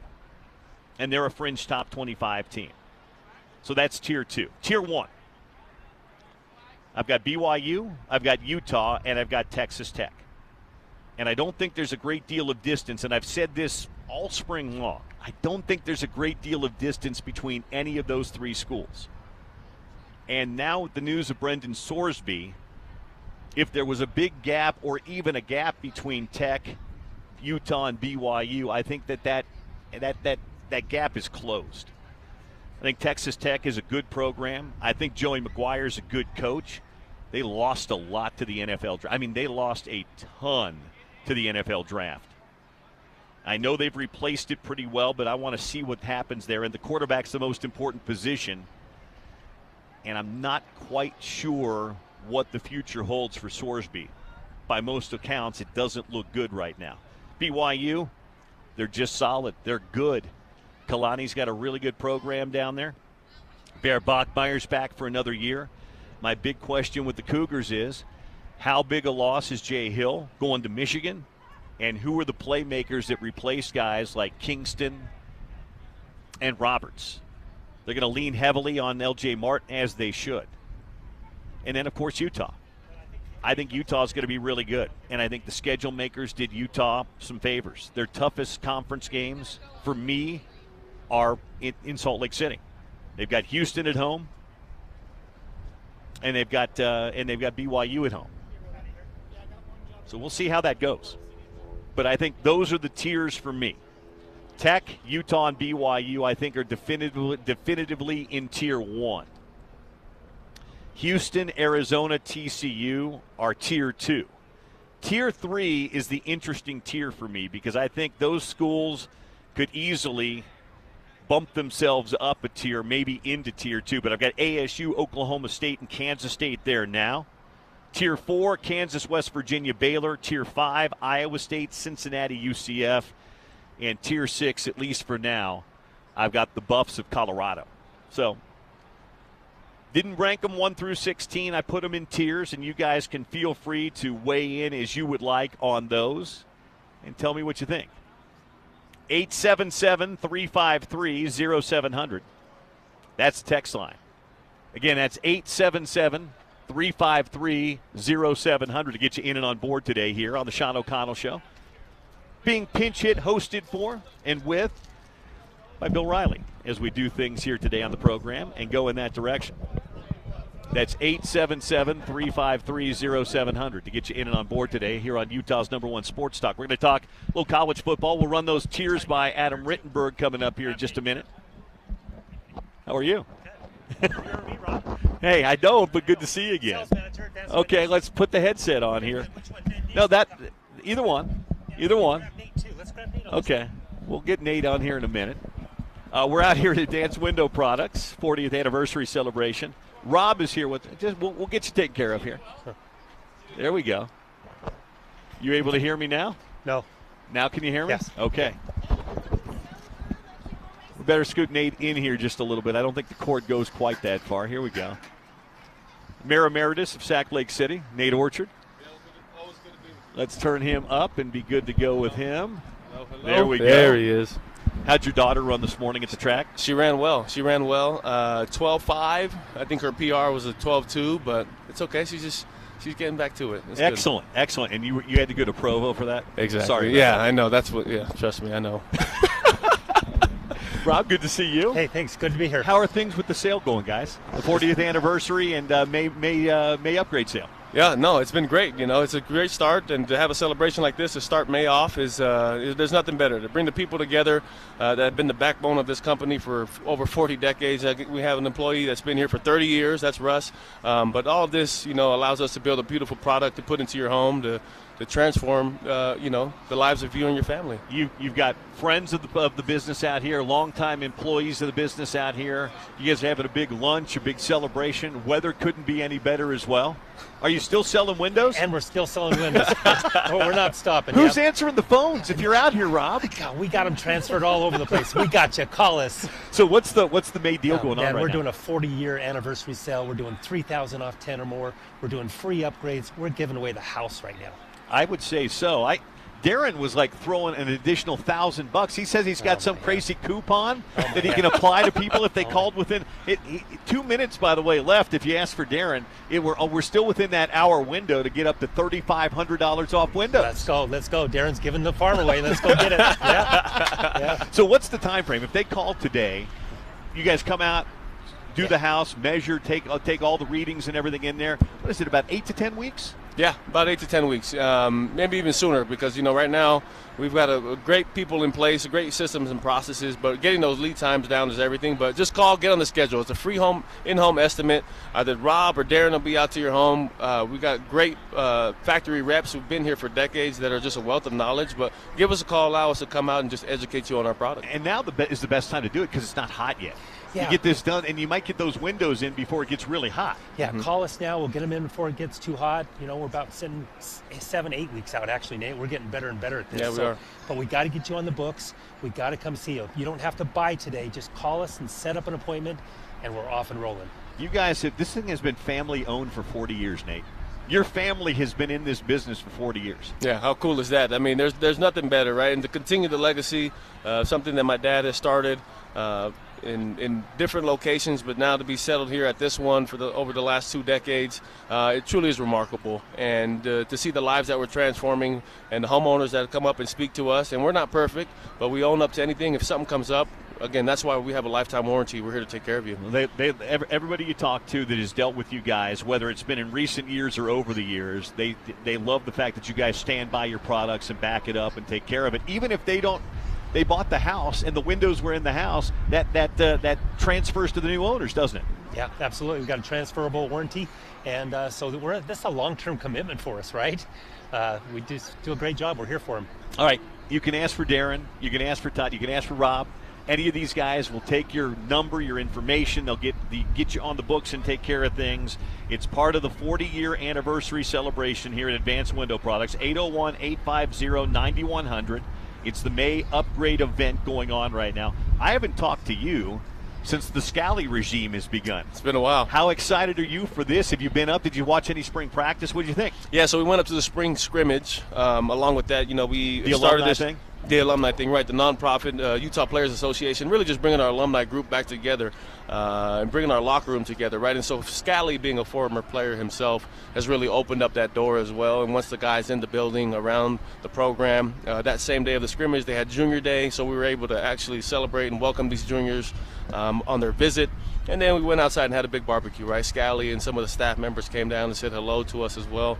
But it really is a beautiful thing, and, yeah, a lot of excitement around it. Great to see my guy Bo Nagahe up there taking care of business up there. That's right. And so, again, just adds fuel to the alumni relations and to what the connection is with former players, right? And bringing them back into the building, helping the current players, their transition, whether to the NFL or to just business, right? And just opening up that door. But really excited for the program as a whole with all that Coach Scally is going to be bringing to the table. Well, I'm excited to be out here. Thanks for inviting me out to the big celebration, guys. I love sitting in for Sean from time to time. Love being out here with you guys. Thanks for having me. Thanks, Bill. Thank you. Nate, Rob, and Advanced Window Products here, celebrating 40 years in business. We'll take a time out. We'll talk some more college football. Adam Rittenberg will join us next from ESPN.com right here on ESPN 700 and 92.1 FM.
Back on the Sean O'Connell Show, Bill Riley pinch hitting today for Sean. He's off doing PFL stuff. He'll be back next week with you.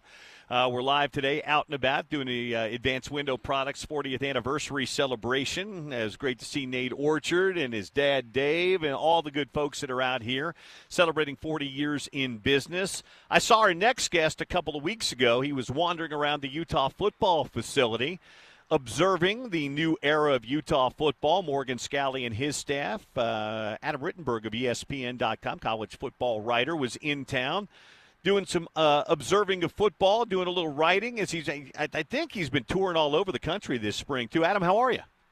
I'm doing great, Bill. How you doing? I'm doing great. How was your time here? It was fun. You know, I had been to Salt Lake, but not for really work purposes, so it was great to drop in on Utah and see Morgan, and obviously head down to Provo and spend some time with Kalani and that staff. So the two teams that, you know, especially in light of the news this week, are certainly going to be in that mix of Big 12 contenders, and you'll have a chance to contend for their first college football playoff spot. You know, it's been interesting because I travel all around during basketball season, and after football ended, and obviously there was the change that, you know, Kyle stepped down, and then he took the Michigan job, and some coaches went with him, and players and things. You know, there was a lot of people asking a lot of questions about the state of Utah football, and I said, you know, it's going to be different, but, you know, different isn't always bad, and change happens. And I told people, I said, you know, things are fine.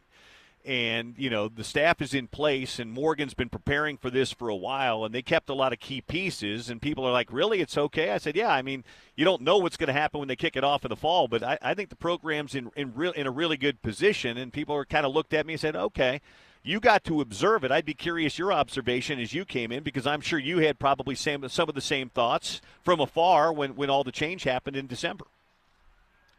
Right. Yeah. You know, obviously there are some changes there, and I think that's a good thing. I don't think it's great to just, even if you have had a great run like Utah had under Kyle Whittingham, to just go forward like business as usual without changing things. Like, acknowledge the fact that this is a big deal, that this is a new coach, this is a new regime.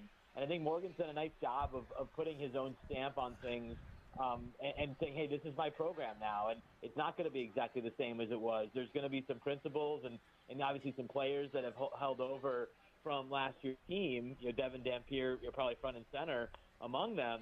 But it's not going to be exactly the same here. And you know, certainly everything that he does in year one and year two will be judged in comparison to what Kyle did. But I think he's ready for that. He's ready for that type of scrutiny, but he's also ready to run the program the way he wants to do it. And, again, what we talked about extensively, and this isn't a new point for your listeners, is, hey, there's a clear step here. Utah's done just about everything but make the playoff.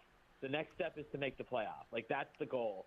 And obviously try to advance once you get there. But we'll see if they can do it here in year one or if it's going to take a few years. But I think I came away from there thinking that this is not a coach that's just trying to copy what he learned from his predecessor. He's trying to do things his own way, and I think that at least gives you a chance to be successful. Doesn't guarantee anything, but I think that's a more effective approach than just trying to copy everything that, again, a very successful coach did there for a long time. Adam Rittenberg with us, ESPN.com, college football writer and insider. You were kind of on the ground throughout the day. You were there for a full day kind of observing things. Anything jump out to you in particular above and beyond what you just were talking about? It was interesting to hear, you know, how open everybody was about the fact that they felt there were two cultures on the team. Previously, there was an offensive culture and a defensive culture. You know, typically that leads to problems. Like, that doesn't lead to the success that Utah obviously had under Kyle Whittingham. You know, they were pretty adamant that hey, now it's Morgan Scally's culture. You know, the things that were there on the defensive side of the ball, some of the slogans and the way he did things, the way he ran practice, is now permeating through the entire team. And I think you know the encouraging thing for Utah fans is that you know, I think for this program to get to the playoff and to achieve at its peak, you know, everything has to be clicking. It can't just be an offensive team. It can't just be a great defensive or special teams outfit as it was for many years under Witt. You know, everybody has to be kind of on the same page and moving in the right direction. I think that's what they believe they have achieved here because of the way that Morgan is running things. Because, again, I've heard that before. Like, oftentimes when teams say, hey, it's almost split in here, you don't expect there to be the success. And Utah, again, was pretty open about the fact they felt that, hey, the offense did things one way, the defense did things another way. That's not the case anymore. We're all doing it the same way under Morgan's leadership. Yeah, I think you mentioned something important. Keeping the leadership on the team is important, too, and having Devin Dampier and Bird Ficklin, frankly, which the relationship last year was interesting. It's even more interesting that they're back together again this year because you'd think in this day and age of the portal and everything else in NIL, one of those guys might have jumped to take a job, but the fact that Bird stayed to be kind of the wingman and maybe heir apparent was pretty impressive. And I don't know if you got to talk to many of the players behind the scenes, but having those two guys back and having a full spring with a new offensive coordinator and Kevin McGivern is pretty big. It is, and again, it's a significant investment to keep Bird Ficklin, and that's not something that is just a Utah thing. I've seen that around the country. I was talking to someone at Alabama the other day about keeping both of their quarterbacks who are competing for a job on the team when they obviously had opportunities to leave. Somewhat similar with Utah. Obviously, Devin was going to be the guy, but to be able to keep Bird there and watching practice a bit, he is an absolute playmaker, a dynamic guy who will certainly be part of the offense in some form or fashion with McGivern. But certainly with Devin, just a great kid, as you know, great leader, really fun guy to talk to. And it was interesting to me that Morgan talked to me about, hey, going to his apartment after all this went down and apologizing to him and saying, hey, man, this isn't what you signed up for. To come here, to have the success that you had, to lead a top 5 rushing offense, and then to have your head coach and your offensive coordinator who you came in with leave for Michigan, knowing that you're not going to be going with them. I mean, Michigan was going to be committed to Bryce Underwood in this process. That's a difficult position for a guy to be in. And to Devin's credit, he told me he never really wavered on leaving and wants to finish his career as a Ute and certainly has a chance to go down as a pretty memorable quarterback there for Utah. So it's a cool story because it wouldn't have blamed him for leaving. You wouldn't have blamed him or Bird for that matter for taking more money given the situation there. They have both decided to remain and have their clear roles and work together really well and try to have some success here in 2026. Yeah, it's interesting, Adam. Everybody loves to do the way too early top 25s, and those are great for podcasts and sports talk radio. And I'm not on the air on a regular basis anymore, but I'm filling in today. And I wasn't going to do that. I don't know enough about the rest of the country, and it's still early. But I thought I'd have some fun and break the Big 12 up into some post-spring football tiers. I still think there's a definitive Tier 1, and even with the news at Tech this week, I think Tech, Utah, and BYU are Tier 1. Then I put Houston, Arizona, and TCU in Tier 2. Would you agree with that? I've heard a lot of buzz on that trip that I took, and just in all transparency, I did go to Arizona. Yeah. Even from people I spoke to at BYU and Utah, they are very, I don't know if concerned is the right word, but they're very aware of what's going on in Arizona. Yes. It's not a team that maybe people are talking about nationally, but if you look at the fact Noah Fifita's coming back as one of the most experienced quarterbacks in college football, they were able to retain a number of really good players on both sides of the ball. They added in the portal. They didn't lose a lot of guys that they were hoping to keep, and they are very confident. I think Gonzalez, the coordinator, he thinks they can be a top 10 defense nationally. They've changed the outlook. So I think both Houston and Arizona, more so the TCU, our team building, believe that they can contend. Houston did obviously retaining Connor Wegman, Amari Thomas. They brought in some really good transfers at the offensive line spot from Tulane and Toledo to really solidify that group. So I'm aware of Arizona and Houston as well, but I certainly, I don't think you're off base with having those top 3. No, I'm with you, and I've said all along, Utah doesn't get Tech or ASU in the regular season this year. They've got BYU and Houston at home, but outside of that BYU game, which, as you know, the rivalry game is always a big one, that Arizona game is probably Utah's toughest because it's at Arizona and it's the week after BYU. Right, yeah. So, again, you're going to be coming off of an emotional game one way or the other. Utah obviously trying to win that game. And then, you have Arizona, again, a team that will not be intimidated and really believes that they can be a contender this season. So, I really like the vibe around that program. Just to be, kind of honest with you, they are very open about the fact that we don't have the most money, we don't have the most resources. We're keeping guys who want to be here, and that's obviously Noah Fifita really leads that group. And I don't know if as valuable as Evan Dampier is, I think Noah Fifita might be the most valuable quarterback in the country, just because they need him on the field. He's at Arizona, and obviously if he's that game, he's someone that Utah's going to have to be very aware of. I completely agree with you. Brent Brennan's a good coach, too, and the fact that for years the defense was always not great at Arizona. Now they've got a good defense. They're a dangerous team. To Tech for a minute, the Sorsby situation, I mean, nobody knows what's going to happen here, but it doesn't look good for Sorsby if he indeed was betting on his own team when he was at Indiana. Will Hammond was really good last year.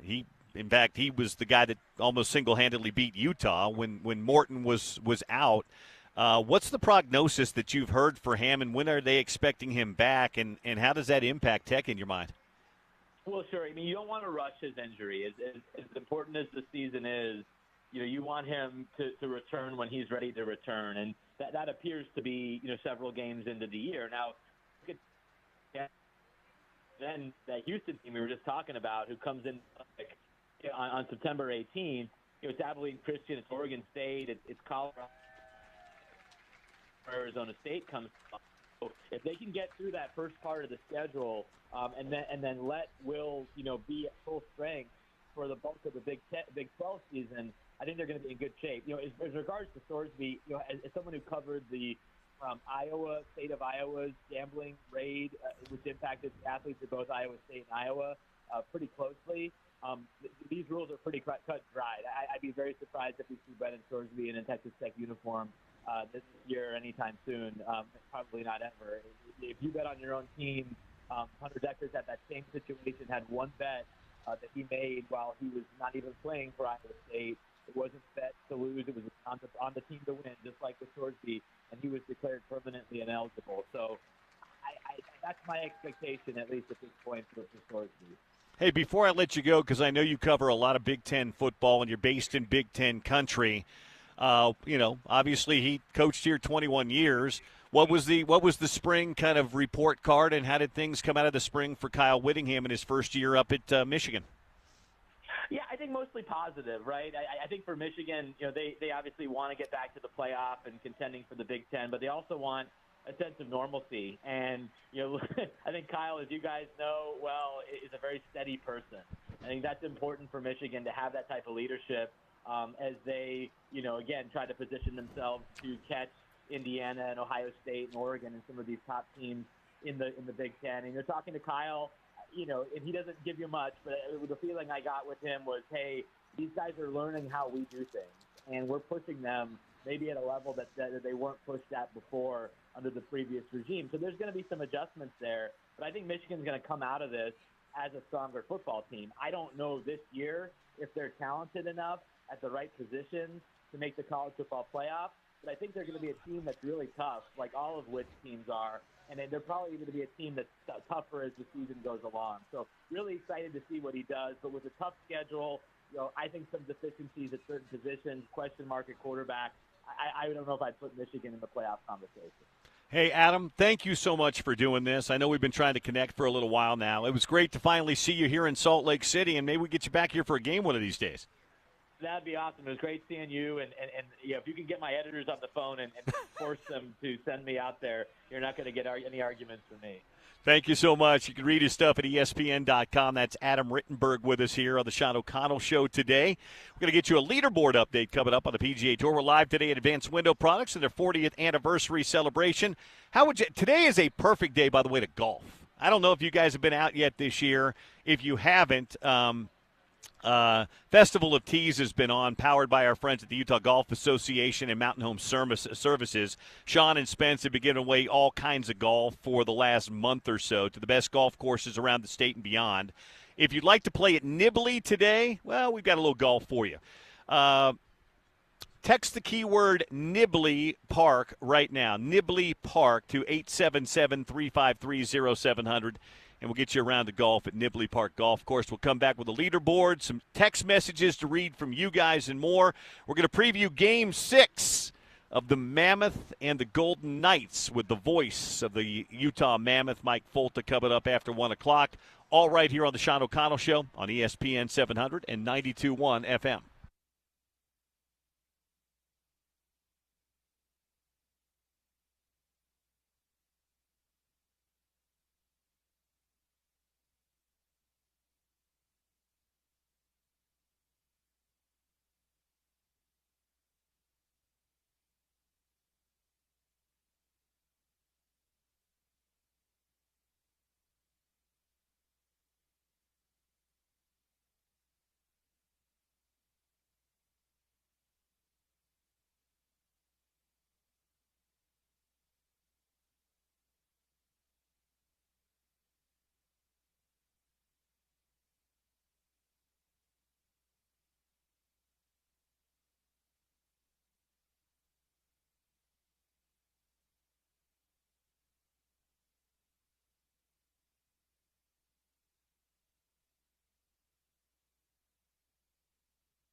No OC today. Sean's out on assignment. I'm pinch hitting for him today. Bill Riley in for Sean O'Connell today on the Sean O'Connell Show here on ESPN 700. Thank you guys for tuning in and listening. I am excited about Game 6 tonight. Mike Folta is going to join us in about 10 minutes or so to talk about Game 6. Mammoth taking on the Golden Knights downtown at the Delta Center, so we'll talk a little bit about that as well. Get your leaderboard update here in a minute, too, on the PGA Tour stop in Miami this weekend. Text message Text line, by the way, you guys have been great. I'm sorry I haven't gotten any texts in about the last hour and 20 minutes or so. This one comes in. Hey, Bill, big sports fan here. Was excited getting another pro team here, but the Mammoth prices have made it difficult to be a fan. I'll stick with RSL and the Jazz.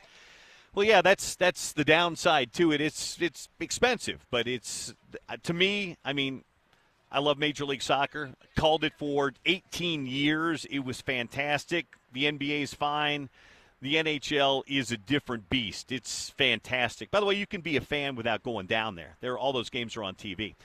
Text message, hey, Bill, me and my family are all in on Mammoth hockey. Utah, have a little hockey kids playing hockey, love hockey, want to play, all in. Great. That's fantastic. This one comes, Schuber. Oh, hey, Schuber. Great to hear from you today. Huge Bill Riley and hockey fan here. Love how they beat on each other the entire game, then they shake hands after.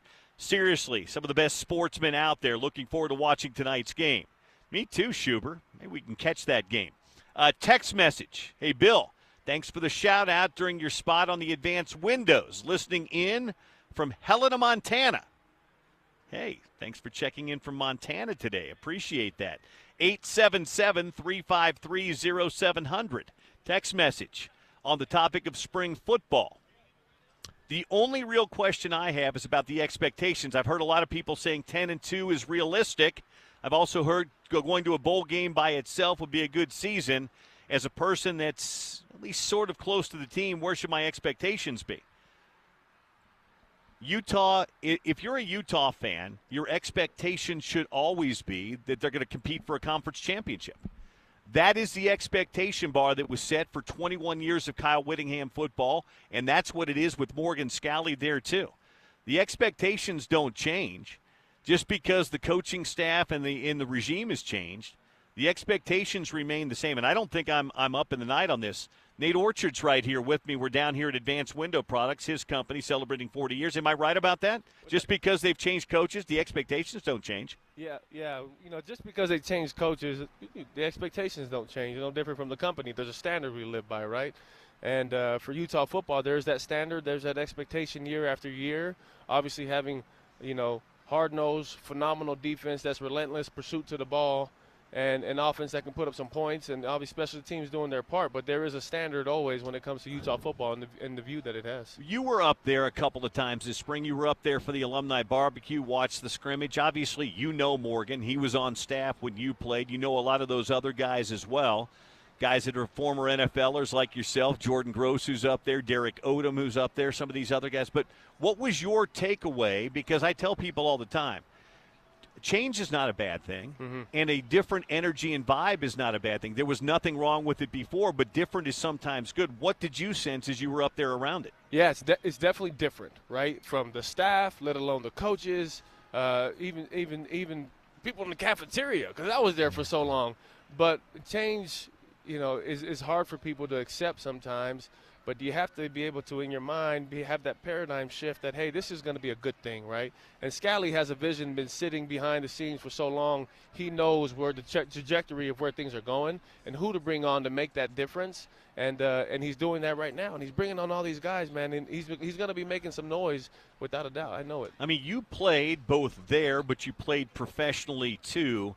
You know, hearing that voice, having the buy-in. It doesn't matter whether you're playing Ute Conference football or you're playing high school at Highland or you're playing at the U or in the NFL.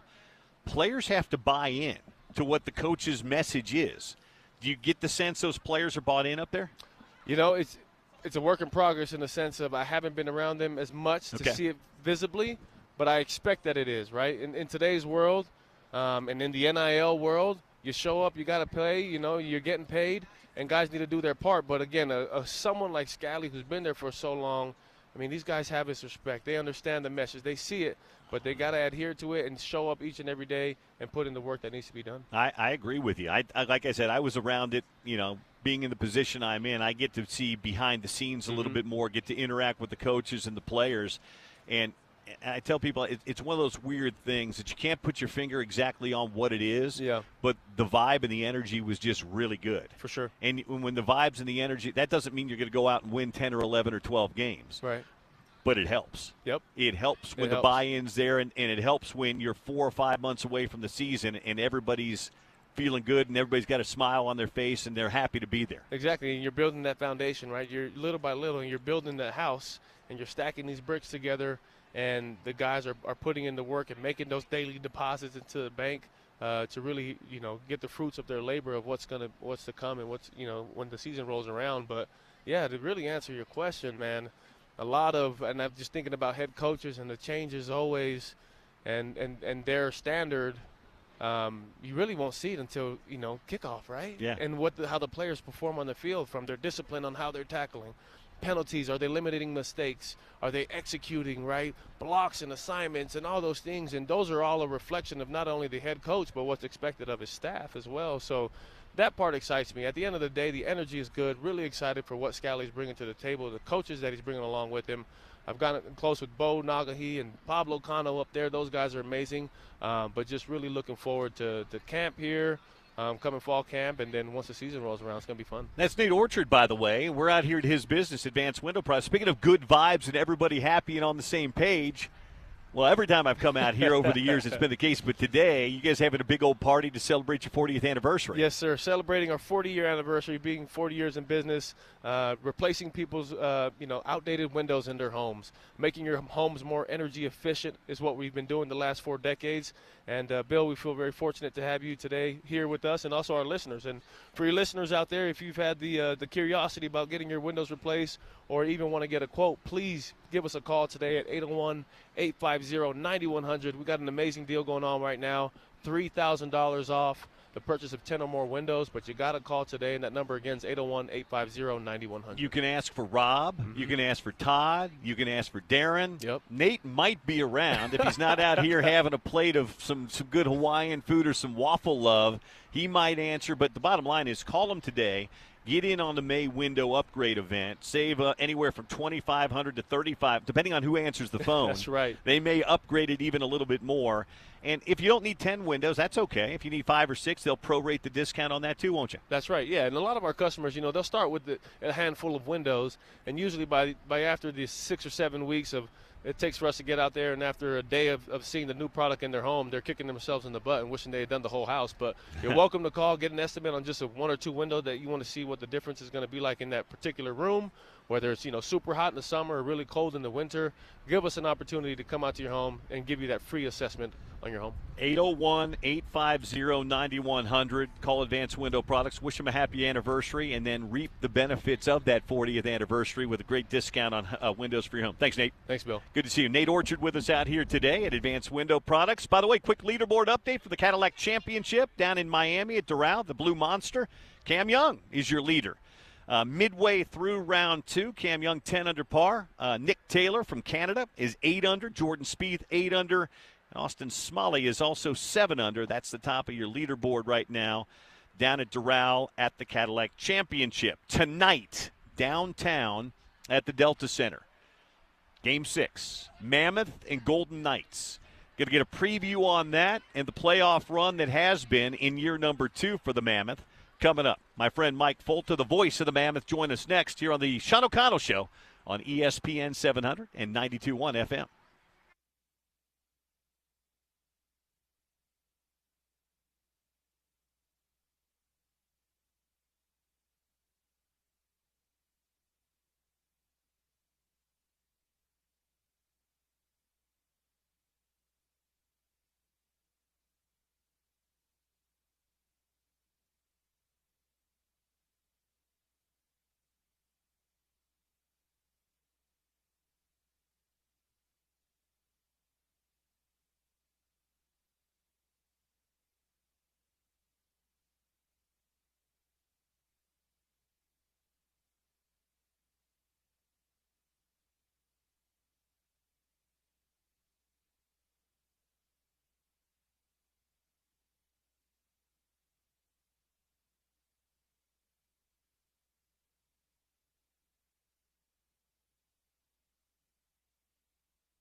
Got an hour left in the show today. Bill Riley filling in for Sean O'Connell today here on ESPN 700 and 92.1 FM. About 7 hours from right now. Right now. 7 hours. Unless the game before them goes long. But we'll just say 7 hours from right now. The puck drops for Game 6 at the Delta Center. Golden Knights with a 3-2 lead. Will this be the final game of the year for the Utah Mammoth? If it is, it's been a wildly successful year too, but let's hope Game 7 is in the offing and maybe something beyond that. I know our next guest is hoping for that because he's had a great run this year, and getting to sit behind the mic and call NHL Stanley Cup playoff action is phenomenal, I can only imagine. Mike Folta joining us right now, the voice of the Utah Mammoth on a game day. How are you, Mike? Oh, Bill, I'm doing great. The sun is shining. We got snow on the mountains, and the Utah Mammoth, for the first time ever, are in a do-or-die situation, a must-win here in Game 6, trying to force a Game 7 back in Vegas. And we've had a couple of heartbreakers the last 2 times out. Vegas has beaten Utah in Game 4, and then in Game 5, both were 5-4 overtime losses to the Mountain Blue. But what do they say in football? It's hard to beat a team 3 times. Let's hope that proves to be true in hockey as well. Well, I hope so. And I mean, the other night, the 4-3 lead late in the third, you're feeling, oh, we're going to come home with a chance to advance in a Game 6. And then it's sport, man. And in the hockey playoffs, you just it's not over till that horn sounds. But you've had back-to-back games where you've had 4-3 leads in the third, and they've just gotten away, and overtime has gone the other way. Yeah, and look, I mean, it shows you the Mammoth are right there, right? And I think there's a lot of positives to take away from the last few games, and really just about every game this series. I thought the Mammoth carried the play. I thought they were the better team for a lot of Game 5 a couple nights ago, and Vegas just made that one extra play, and that's all it takes. And that's the beauty of sports, but especially the Stanley Cup playoffs, because it is all or nothing. Like in the regular season, you lose in overtime, and you're like, in the playoffs, and I got to be honest, I was in shock after that loss in double overtime on Wednesday. I just kind of sat there and stared. I tried to I don't even know if I was alive for those 10 minutes, but you still have everything in front of you that you want. You have a great chance to even the series on home ice, and it's going to be an incredible atmosphere tonight at the Delta Center. I cannot wait for it. And I just have this feeling that we're going back to Vegas. I hope that's the case. It's been such a fun run to watch. I mean, I left the airwaves on this show on a regular basis almost 2 years ago, just before you got to town, just as the hockey team was being announced. And in some ways, I'm jealous of Sean and Spence. They have so much more content to talk about, and the product is so very good. But I've been a hockey fan all my life. The playoffs are just a different animal and beast. And, you know, as busy as I am during basketball and football seasons, I'll watch a game here and there, but I've never missed the playoffs. And I've never had a team in a town where I lived that was a playoff team. So it's been so much fun to watch this. What's it been like for you as a hockey announcer and a hockey fan to be able to call the playoffs for the first time? It's the highs and lows, my friend. It's, you know, the low that I mentioned last game when the Mammoth gave up that game winner in overtime. That was like being broken up with 10 times in a row by 10 different girlfriends. You know, I can't even imagine. I can't quite put a description on the depths of despair that I felt for those few minutes. But then in Game 4, when the Mammoth scored 4 straight games, and Michael Carcone and then Clayton Keller scored to tie and then give Utah the lead in the third period. Those were out-of-body experiences. I don't even know what I said. I was just speaking what was in my soul in those moments, and it's incredible the swings that you get in the Stanley Cup playoffs. They're really, you can't replicate it in the regular season, and I don't know how you can replicate it in other sports. For my money, it's the best playoff in pro sports, and it's been so much fun. And the thing is, every game's been good. the Mammoths have led in the third period of every game in this series, and they're only 2-3. Like, they're down 3-2 in the series. That's how competitive and that's how close every game has been. And not to mention, it's a bit of a rival, or a burgeoning rival, if you will. The Golden Knights, close in proximity.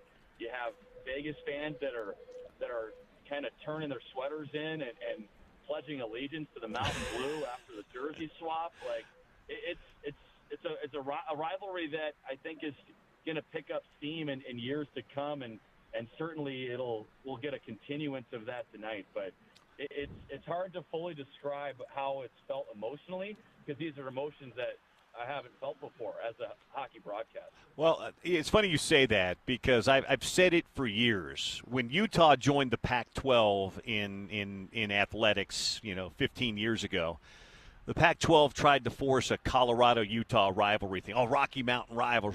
Well, I said this. I said you can't force rivalries in sports. You can't. It takes some time, but it also takes competition, memorable competition. And when you've played meaningful games, that's when rivalries develop. And it just really never happened with Utah and Colorado. Well, I said before this playoff series began, I said, Vegas and Utah have a chance to become a rival.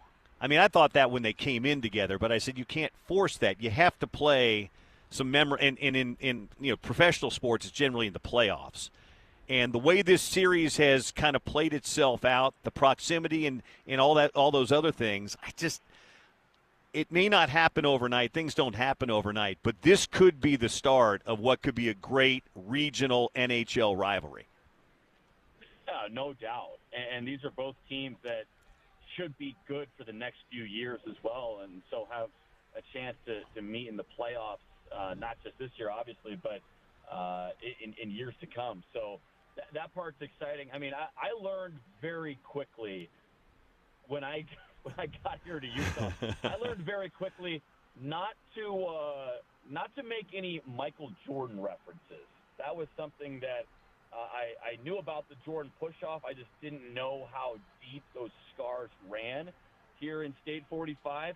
And, you think of what we're seeing with the Mammoth and with Vegas. Like, I mean, Brett Howden has scored a game winner in overtime. Shea Theodore has scored a game winner in overtime for Vegas against the Mammoth. Like who's going to be a Golden Knight that is seared in our memory for his play against the Mammoth? I think going the other way, Logan Cooley is public enemy number one on the Strip in Las Vegas. Like, he is right in the middle of all the pushing and shoving. He wants all the smoke. He's chirping guys every game. Like, he was getting booed left and right at T-Mobile Arena in all three of the previous games that we've played there to this point. So he has definitely made his mark on this series with a couple of goals so far and all that pushing and shoving that I mentioned. But I'm curious to see if we get any Golden Knights. Don't think they're going to reach Jordan pushed off status, but maybe in that neighborhood. Yeah, that's the equivalent of mentioning Bartman or something like that in Chicago. You just there's certain names that you don't mention to certain fan bases, and you just kind of leave those things alone. Mike Folta with us. He's the play-by-play voice of the Utah Mammoth. Game 6 is tonight at 8:00. The puck will drop down at the Delta Center. So I said this at the beginning in my open today. A good start is important. A good finish is paramount tonight, as evidenced by the last two games. What's the key within it? Give me some game within the game stuff here that maybe didn't happen the last two games. As you mentioned, Mammoth have played well. It's not as if anybody has not played well either side in this series. But what do you want to see that maybe you haven't seen the last couple of games out? That's a question that we've been trying to answer the entire series, because you mentioned the starts, which is a great point. That was a storyline. The Mammoth couldn't get out to a good start in a game. And then what do you know? They get out to a good start in game 5 a couple nights ago, and they still lose. We were saying, the Mammoth need to win the special teams battle. Well, they won the special teams battle for a couple games, and they still lost at least one of those. I do think special teams is a big factor. You look at Vegas, they've scored 3 power play goals in this series. Mammoth have scored 1. Vegas has scored 2 shorthanded goals in this series. Utah has scored none.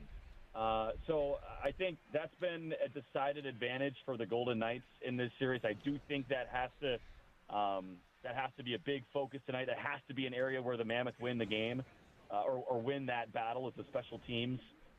We talked to Bear earlier this morning, and he told us, like, you know, if there's one thing to win, it's special teams. I think other than that, it's, you know, something I've said for a couple games now, and that's keep punching. These teams are too even to think that one side is going to control the pace for a full 60 minutes. In every game in this series, there has been back and forth. You have to be able to keep punching, take that next swing. And what does Rocky say? It's not about hard you can hit. It's about how hard you can get hit and keep getting back up. The Mammoths have to keep getting back up this moment because whatever happens tonight, it is not going to be a perfect game for the Utah Mammoths, and their ability to respond within a game is something they've gotten a lot better at throughout the year. They need to be at their best in Game 6. Is there a goaltender advantage going into Game 6 here? I mean, I think both have played well at times. I think both sides have had pretty good goaltending. Not excellent by any means, but do you think there's an advantage tonight on either side? Because oftentimes the hot goaltender is the difference in the playoffs. 100%. I don't think there's an advantage one side or the other heading into tonight. I think Karel Vejmelka had a bit of an edge through the first 3 games. I agree. Like a bit of an edge, not much, but a slight one. I think Carter Hart has just made that one extra save each of the last couple nights. Not that he's been that much better than Veggie, but he has made, you know, he made literally one more save against Utah in Game 4. They had the same numbers except for that one more save by Hart. So I think it's a bit of a wash. With that being said, both of these goalies are capable, I think, of taking over a game. We haven't exactly seen that yet. Maybe you could make the argument in Game 3 that was a steal by Vejmelka, but I do think if there is a goalie who can, like, win you one game, you feel better about Vejmelka than you do Hart. But overall, I think it's been pretty even. Is that just because of his overall body of work this year? I think it's because of his big game prowess. Like, okay. One of the most memorable moments has been, going back to last year. He made like 49 saves against Carolina in what was kind of his introduction to our fan base. And we've seen a couple games like that throughout the year. He had a shutout against Vegas earlier this season, stopped 29 shots, and was really good. I think he has that big game ability where, you know, all of a sudden you can just kind of realize that the other team, like, I guess we're not scoring tonight. We better hope one goes in off somebody's butt. But I love the way he stays calm, like, day in and day out. It's really hard to rattle the guy, and I think he's got that big game mojo. Hopefully he's got it tonight. More surprising last night, Minnesota or Anaheim?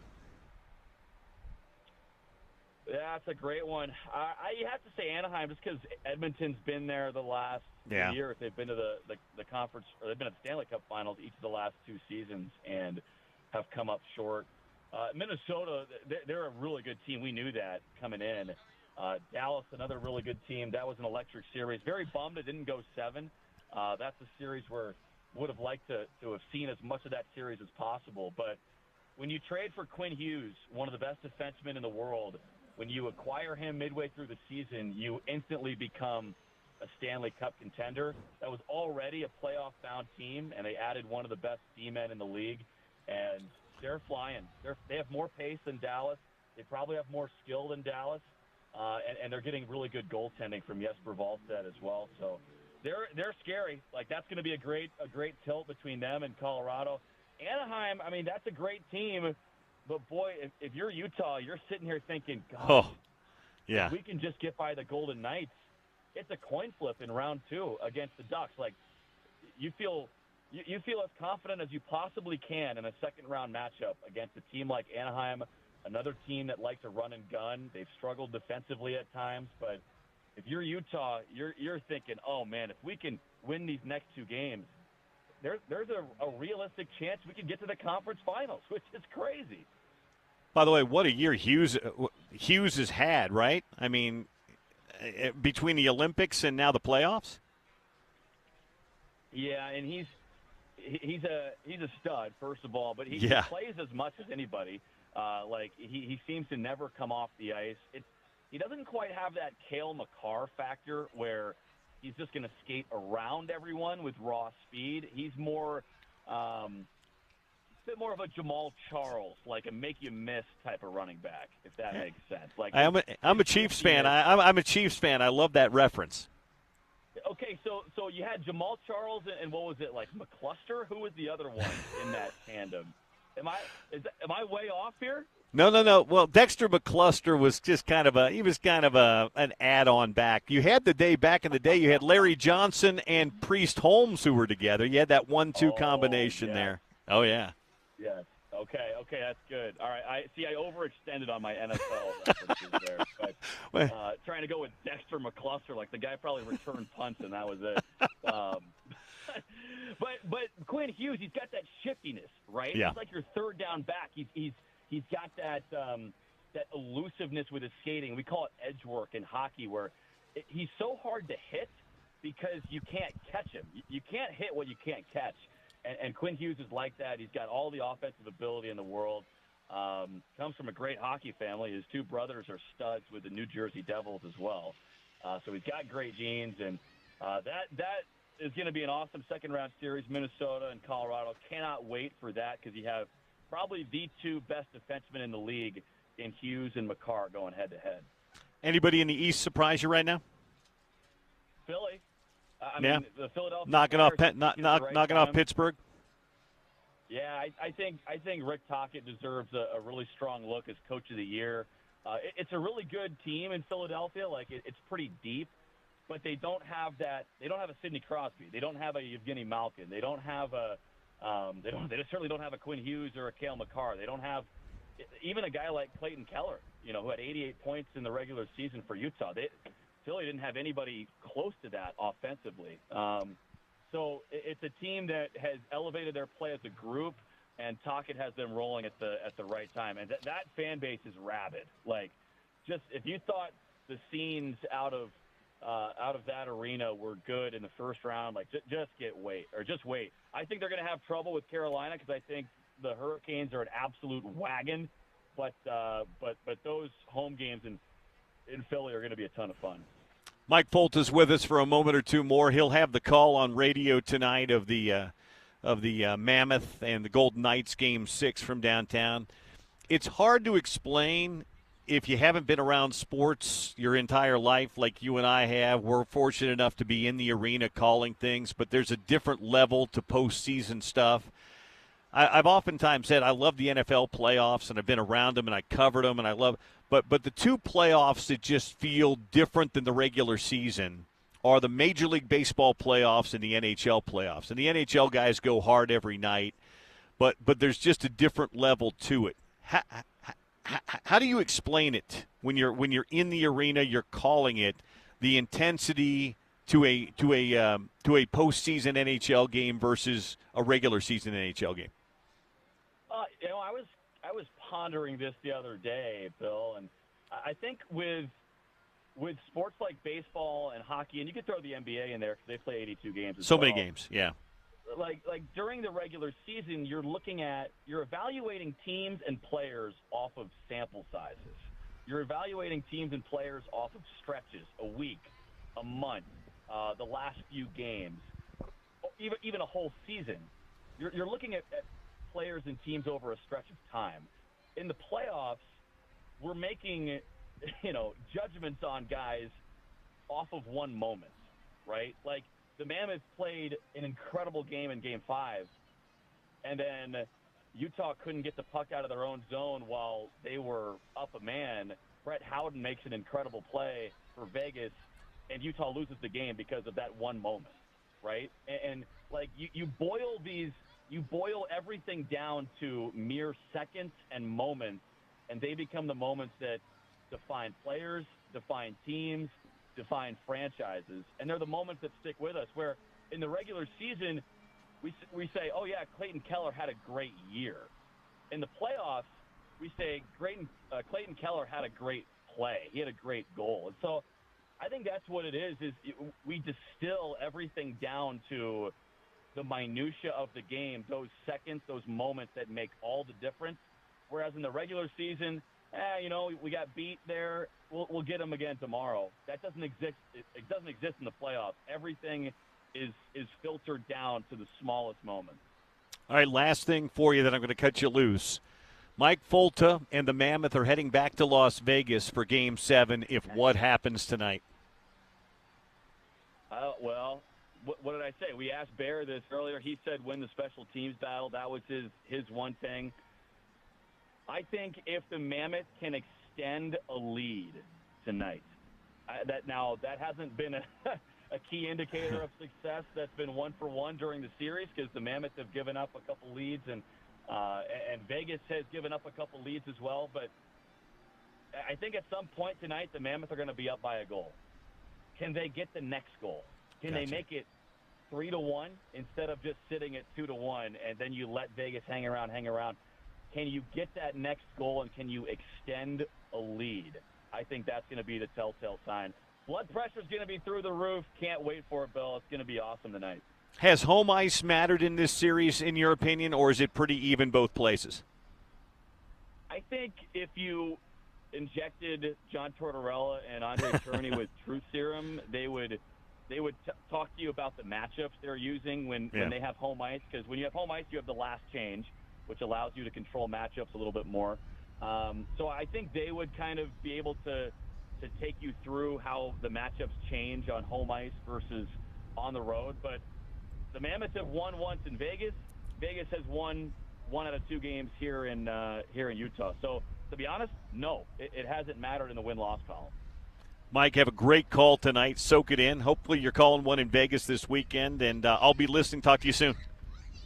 Banks are closed on Saturday, so I had to hit up my bank and pull out some cash for the craps table today. We're headed back to Vegas, baby. Can't wait. I love your confidence. 22 black on the roulette, okay? 22 black. I love it. That sounds perfect. I got my money there already. Thanks, Mike. Mike Folta with us here on the Sean O'Connell Show today. He'll have the call tonight just after 8 o'clock at the Delta Center. The Mammoth and the Golden Knights. We are live today for another little while here at Advanced Window Products 40th anniversary celebration. Nate Orchard's with us. We know Nate loves football. Nate loves track, too, because his daughter was running down at the, the Provo Invitational or something down there this morning, right. And she ran well. Yep. My question for you is, how much of a hockey fan have you become in the last 2 years? You know, I went to my first ever hockey game at any level. It was a Mammoth's game.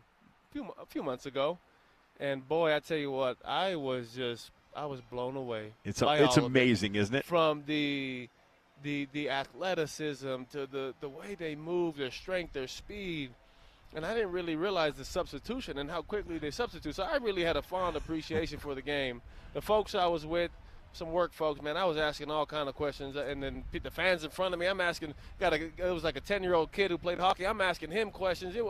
I was just really fascinated in the manner by just the whole process because, I mean, talk about just sheer athleticism and strength and endurance, and I was just blown away, honestly. If you thought you guys rolled defensive ends in and out of the lineup a lot up at Utah back in the day, it's nothing like those line shifts like down there. Fights and how some of it is just like not staged, but like this is the guy who kind of starts it, or if they mess with their main guy, then you send in the bruiser, and I'm just learning all of it. And the best part of it is they don't forget. You might take their dude out in the first period, but they're going to find you in the second or third period and even the score. If you think you're safe, you are not safe. Your head has to be on a swivel. And this is like, wait, how did that just happen? Like, well, it happened earlier on, and they did this to that guy. I'm like, oh, wait, what? So they send in the muscle, and that's what they're there for. I'm like, man, sign me up for hockey. I don't know how well I stand, but, hey, I'll go out there and throw blows with somebody. It's good stuff, and I'm rooting for them tonight. They got Game 6 coming up a little bit later on downtown at the Delta Center. You guys have May 1st. Isn't it weird? Today's May 1st. May 1st. I don't know where time went, but you guys have your May window upgrade event going on right now. Yes, sir. We've been celebrating the 40th anniversary with a big lunch for all your employees and customers and all that stuff over the last few hours. Yeah. What is the May upgrade event? Yeah, so the May upgrade event really is just giving us an opportunity to come out to your home and provide you a quote that offers you $3,000 off the purchase of 10 or more windows, and really upgrade your home from an energy efficiency standpoint, really being able to put money back into your pocket. With us being the manufacturer here in Salt Lake City, we have the control over the product, and so you're getting a product that's built for our climate, in our state, that will withstand the extreme heat and the extreme cold as well. I got blinds from these guys a few years ago for my house, which I love. They're awesome. And one of the things I loved about it is because whether it's windows or blinds or whatever, you guys do everything right here. Yeah, exactly. You're doing it all. Yeah. And so when I would call you up, you could give me an update because you could just call back to the shop and find out where things were. Right. So when you guys deal with advanced window products, everything they do is right here in Utah. It's right here.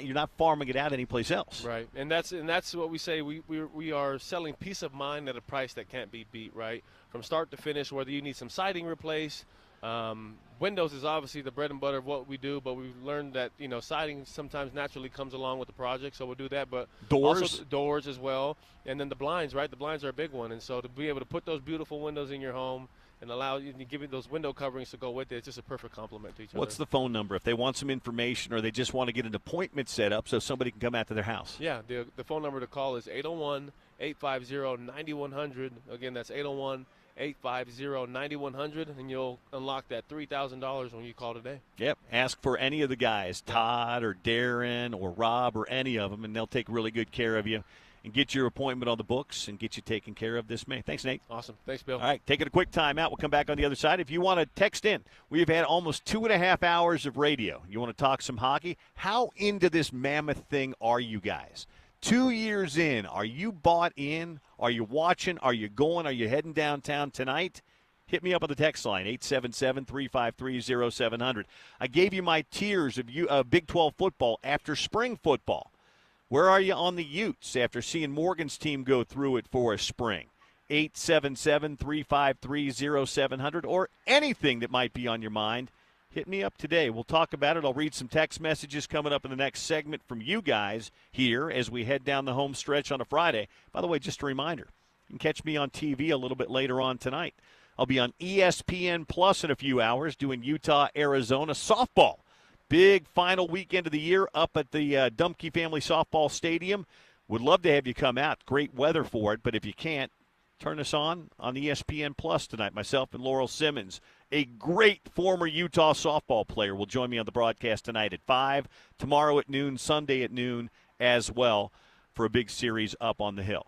Your text messages, welcome straight ahead. We'll do some topical trivia in a bit as well, right here on the Sean O'Connell Show on ESPN 700 and 92.1 FM.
Bill Riley sitting in for Sean today. Sean was going to join us in this segment, got pulled away for some fight duty stuff. So if you guys want to chime in, text line's open to you. 877-353-0700. That's, again, 877-353-0700. I'm just, again, this Mammoth playoff run has been so much fun. I'm just curious where you guys are as hockey. Have you become hockey fans? Have you been drawn in? Have you been going to games? Are you watching every night? Is it like the old days when the Jazz were in the playoffs and they were new in town and it was the biggest thing in the world? It's a different time now. I get it. There's a lot more at our disposal. The market's different now. But I'm just, as sports fans, maybe you're hardcore hockey fans and you're really into it. Maybe you're just a common everyday sports fan and have been drawn into this hockey playoff stuff. Hit me up on the text line. Let me know, 877-353-0700. Comments, questions, Utah spring football. I gave you my Big 12 tiers. I ranked the tiers of the 16 teams in the Big 12 after spring football practice. Had Adam Rittenberg on to talk about it as well. If you want to comment on that, 877-353-0700. If you missed it, by the way, Tier 6, that's the bottom tier, Colorado. Tier 5, Iowa State, Cincinnati, UCF. Tier 4, Kansas, West Virginia, Baylor. Tier 3, Arizona State, Oklahoma State, Kansas State. Tier 2, Houston, Arizona, TCU. And Tier 1, Utah, BYU, Texas Tech. So if you want to make a comment on that, you can do that as well here on the Sean O'Connell Show. Bill Riley sitting in with you today. Again, the text line is open to you at 877-353-0700. Again, that's 877-353-0700. Martin sends this text message in on the text line. Said, living in Draper and will retire next month. Dream job, next dream job at age 68 is to operate the Zamboni at the Mammoth training facility. Shoot your shot, Martin. Shoot your shot. I don't know if you have any experience driving the Zamboni. I would love to drive the Zamboni myself sometime. I don't want that as a dream job, but sounds like it could be fun. I don't know where you would apply for that, but maybe you can land that. Thanks for the text message. 877-353-0700. Hey, Bill, resident BYU fan here.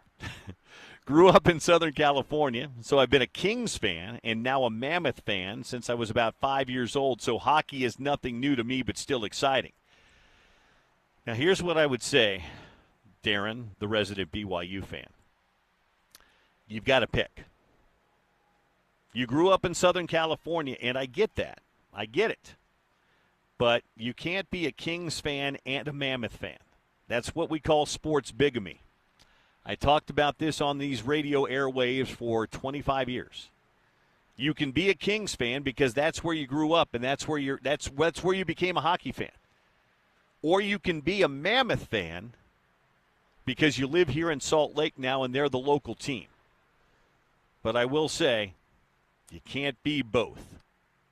You've got to make a choice, if that makes sense. I didn't make the rules. I'm just enforcing them here. Oh, Darren followed up. Darren says, it's all Mammoth, Bill. It's all Mammoth now, especially since Trevor Lewis is retired. Trevor Lewis, for those of you who don't know, is a local guy. Trevor's a Salt Lake guy, a Utah guy, who played for the L.A. Kings. In fact, I think he won a Stanley Cup with the L.A. Kings. He did, because he brought it back here to Utah. But, yeah, but he's retired now, and I would bet Trevor's probably enjoying having an NHL team in his home state. I don't know if Trevor lives here now or if he stayed in the L.A. or what, but, yeah. So, Darren, good. You made your choice. My best friend in the world, Matthew Burke Finnegan, Esquire.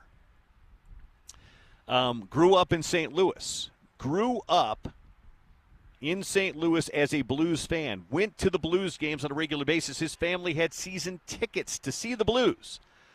But Matt has lived in Colorado now for the better part of, I think, 30 years on and off. He's an Avalanche fan. He made that choice. So I appreciate that. I appreciate my friend Matt not being a sports bigamist.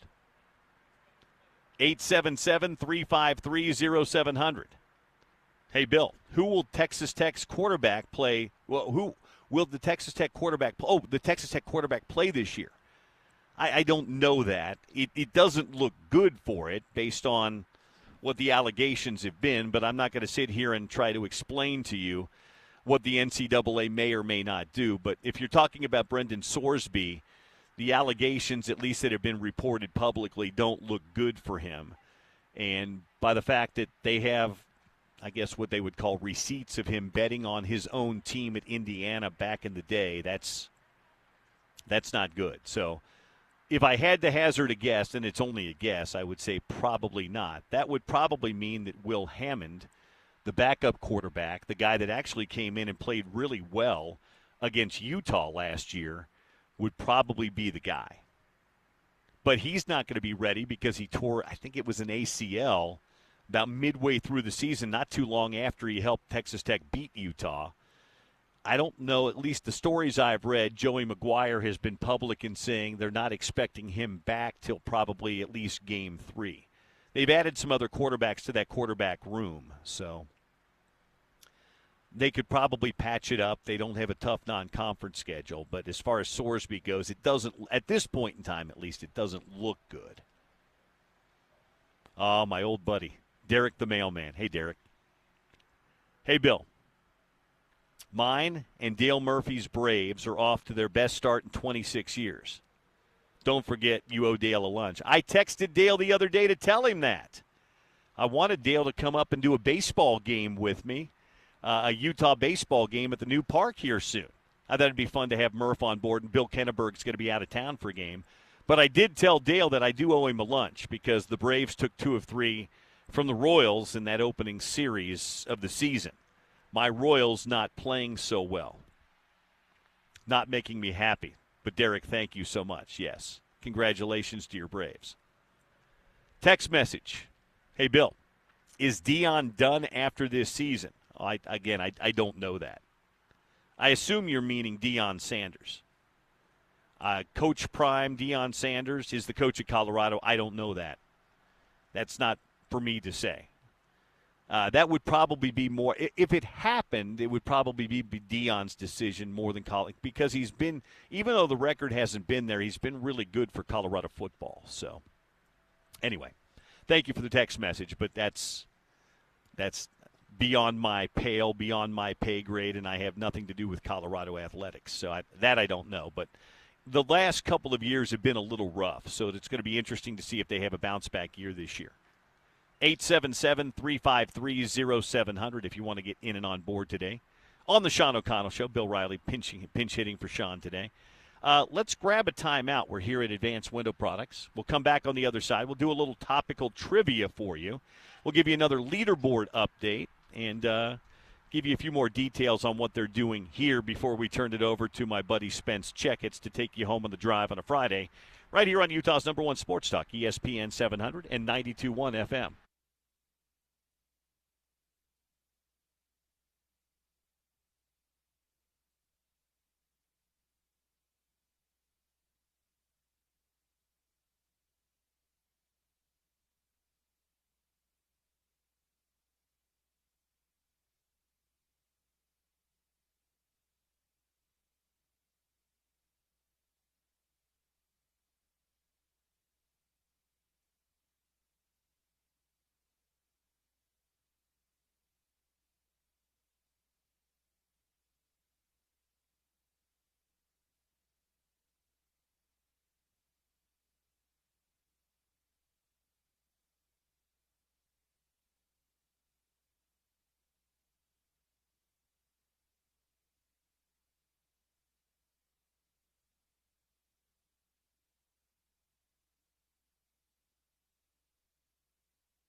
Sean's out today. He'll be back next week. He's been kind enough to let me sit in again. Thanks to James Peterson for producing things. Tara's been with me out here on site today. And thanks to our friends at Advanced Window Products for having us out here today. They're celebrating their 40-year anniversary in business. Dave Orchard, Nate Orchard, Jake Weber, Janitha Benson, the entire crew out here. They are top-notch people. I was glad to see my good friend Todd Larson come out here. Todd's been a friend for a long time. It was good to see Todd as well. But I'm so appreciative of them having me, but also our friends at ESPN 792.1 FM out here as well. So it's been great to be out here today. And as I've said, I'm out here telling you about all that they do, but they took good care of me, so I can honestly say their customer service, their product itself, it's terrific. So if you're in the market for new windows, if you need anything for your house, whether it's a door, whether it's a window, whether it's siding, whether it's treatment for those windows, they can help you out here at Advanced Window Products. And right now they've got their May window upgrade event going on, so you can save big money on that as well. Just give them a call, 801-850-9100. That's 801-850-9100. Let's get you one more update on a leaderboard today. They're playing at the Cadillac Championship down at the Blue Monster at Miami. Darrell, your leader right now through about a round and a half is Cam Young. He's about midway through his round today. He's 4 under today. He's 12 under for the tournament. So they're scoring today down in Miami at the Cadillac. Nick Taylor is in the clubhouse at 8 under, so he's had a good couple of days. Austin Smalley is at 8 under. McCarty is at 7 under. Spieth is at 7 under. Fitzpatrick, not Martin, but his brother, or Matthew, I should say, his brother is at 6 under par. And Se-Woo Kim is also at 6 under par today. That leaderboard update brought to you by the good folks at Uinta Golf. They will take good care of you for all your golfing needs and have been doing so for so very long with their multiple Utah locations. Only one location for Advanced Window Products. It's right here in South Salt Lake, and they'll take really good care of you. I mentioned we've been out here celebrating their 40-year anniversary. Where'd everybody go? You know, everyone ate. It was that everybody came for the food, ate, and then they left. They said, hey, you guys can clean up, too. That's a typical party, isn't it? You have people over to your house for a party. Exactly. Everybody eats and drinks and has a good time, and then it's like 2 people left to clean up the entire thing. It's like, okay, great. Now we got to clean up. That's where we are now. Jake, thanks for having us out here. Hey, I'm glad you're here. Thanks for being here with us. Like on a day like this where we're celebrating 40 years, it's fun to have you here. I was filling in for Sean today anyway, and then when Jackie, sales manager extraordinaire, general manager extraordinaire, said, hey, Advanced Windows is having a 40-year anniversary. They want to have you out. I said, sign me up, not Please. a problem. So thanks for having me out here. How's it gone so far? It's been amazing. It's been amazing. We started the day this morning granting a wish for this 6-year-old girl who has terminal illness, and so we had her whole family here. We had a couple of our team members set up this whole like balloon display, and she walked into the room, and it was as if she was walking into like underwater like Disney World. Did she know? She knew she was getting a wish. Okay. She had said that, like, she listed a few wishes that she'd want, and one of them was a Disney cruise, and she loves Ariel. So the whole theme was, like, under the sea. We had stuff hanging from the ceiling with these balloons and all that. So she walked in, and it was an emotional moment, if I'm being honest, where we were able to grant her this wish. She's 6 years old, walks in the biggest smile, and so that's how the morning started. And then it's hard to get better than that, by the way. Yeah. It's almost like you peaked early. Yeah, but then you had this party with all of your friends and your customers and your clients and your employees out here for the last couple of hours. That was a lot of fun too. Yeah, it was great to see. Like, it's as we've grown, this is one of those things that Nate and I have taken a lot of pride in, just like giving back to like not only just like employees but the community through like stuff like this for employees, letting clients come to this. Anyone that we're associated with was invited. And then do something like Make-A-Wish, where we're able to like, change a little one's life. She's going to have those memories forever. And our goal in the business is with the vinyl window replacement, we manufacture those windows, and we're able to cut out the middleman. So for a homeowner, if you're looking for new windows, like our goal is to come in and offer you a product that cannot be beat at a price that cannot be beat. And so the value is incredible for a homeowner. And if you're thinking about replacing your windows, if it's even crossed your mind, call us. And let us help you out, because we want to make it possible for you to get a high-quality window and save money on those energy bills. You're going to save a lot of money, $2,500, maybe depending on who answers the phone, up to $3,500 on those windows. You can ask for Darren. You can ask for Todd. You can ask for Rob. Any one of those guys will be great. They'll get you on the books. They'll get you scheduled in. They'll come out. They'll measure your house and your windows and do a full housing assessment on what needs to be done. And then if you proceed, then the ball's rolling. Yeah, and you'll save money if you proceed. But when they come at your house, it's going to be just an audit. They'll look at the windows you have right now, and they'll show you if you have moisture between the panes. They can talk about how that happens, why that happens, and how that won't ever happen with the window that you get from us. Or if you're having vinyl that is warping, it's yellowing, the windows are looking terrible, call us, and we're going to transform not only like the look of your home, but the money that you're saving on those energy bills. 801-850-9100. They'll be happy to talk to you today or any day. You can find them online at advancedwindows.com as well. And this is the entire month of May, right? Month of May. Yep, month of May. Get them ordered, get them in before the heat descends in June and July and August, and save money on your cooling bill in the summer and your heating bill in the winter. Exactly right. If you call today, you're going to get those windows in about 6 to 8 weeks. So it is really before that peak of the summer heat. So start saving that money. Jake, thanks. Tell Nate I said thanks. Tell Dave I said thanks. Tell Janitha I said thanks. Darren and Todd and Rob, all of them. You guys are awesome. Hey, you're the best. Thanks, Bill. Thanks, Jake. Before we go, topical trivia. We're going to give away some day passes to go out to see Red West. Did you see who's coming to Red West this year, by the way? I think Ella Langley's coming out to Red West. Shabuzi is going to be out at Red West this fall. It's October 16th and 17th at the Fair Park. Topical trivia question today on our way out. And text in your correct answer to win these day passes. First one James picks out wins. Who was in my 2-tier, my Big 12 post-spring football Tier 2? Tier 1, you know who is in that, and maybe the others. But who was in my Tier 2? Who were the 3 schools that were in my Tier 2? Text it in right now to win those Red West day passes. Those 2-day passes to Red West. 877-353-0700.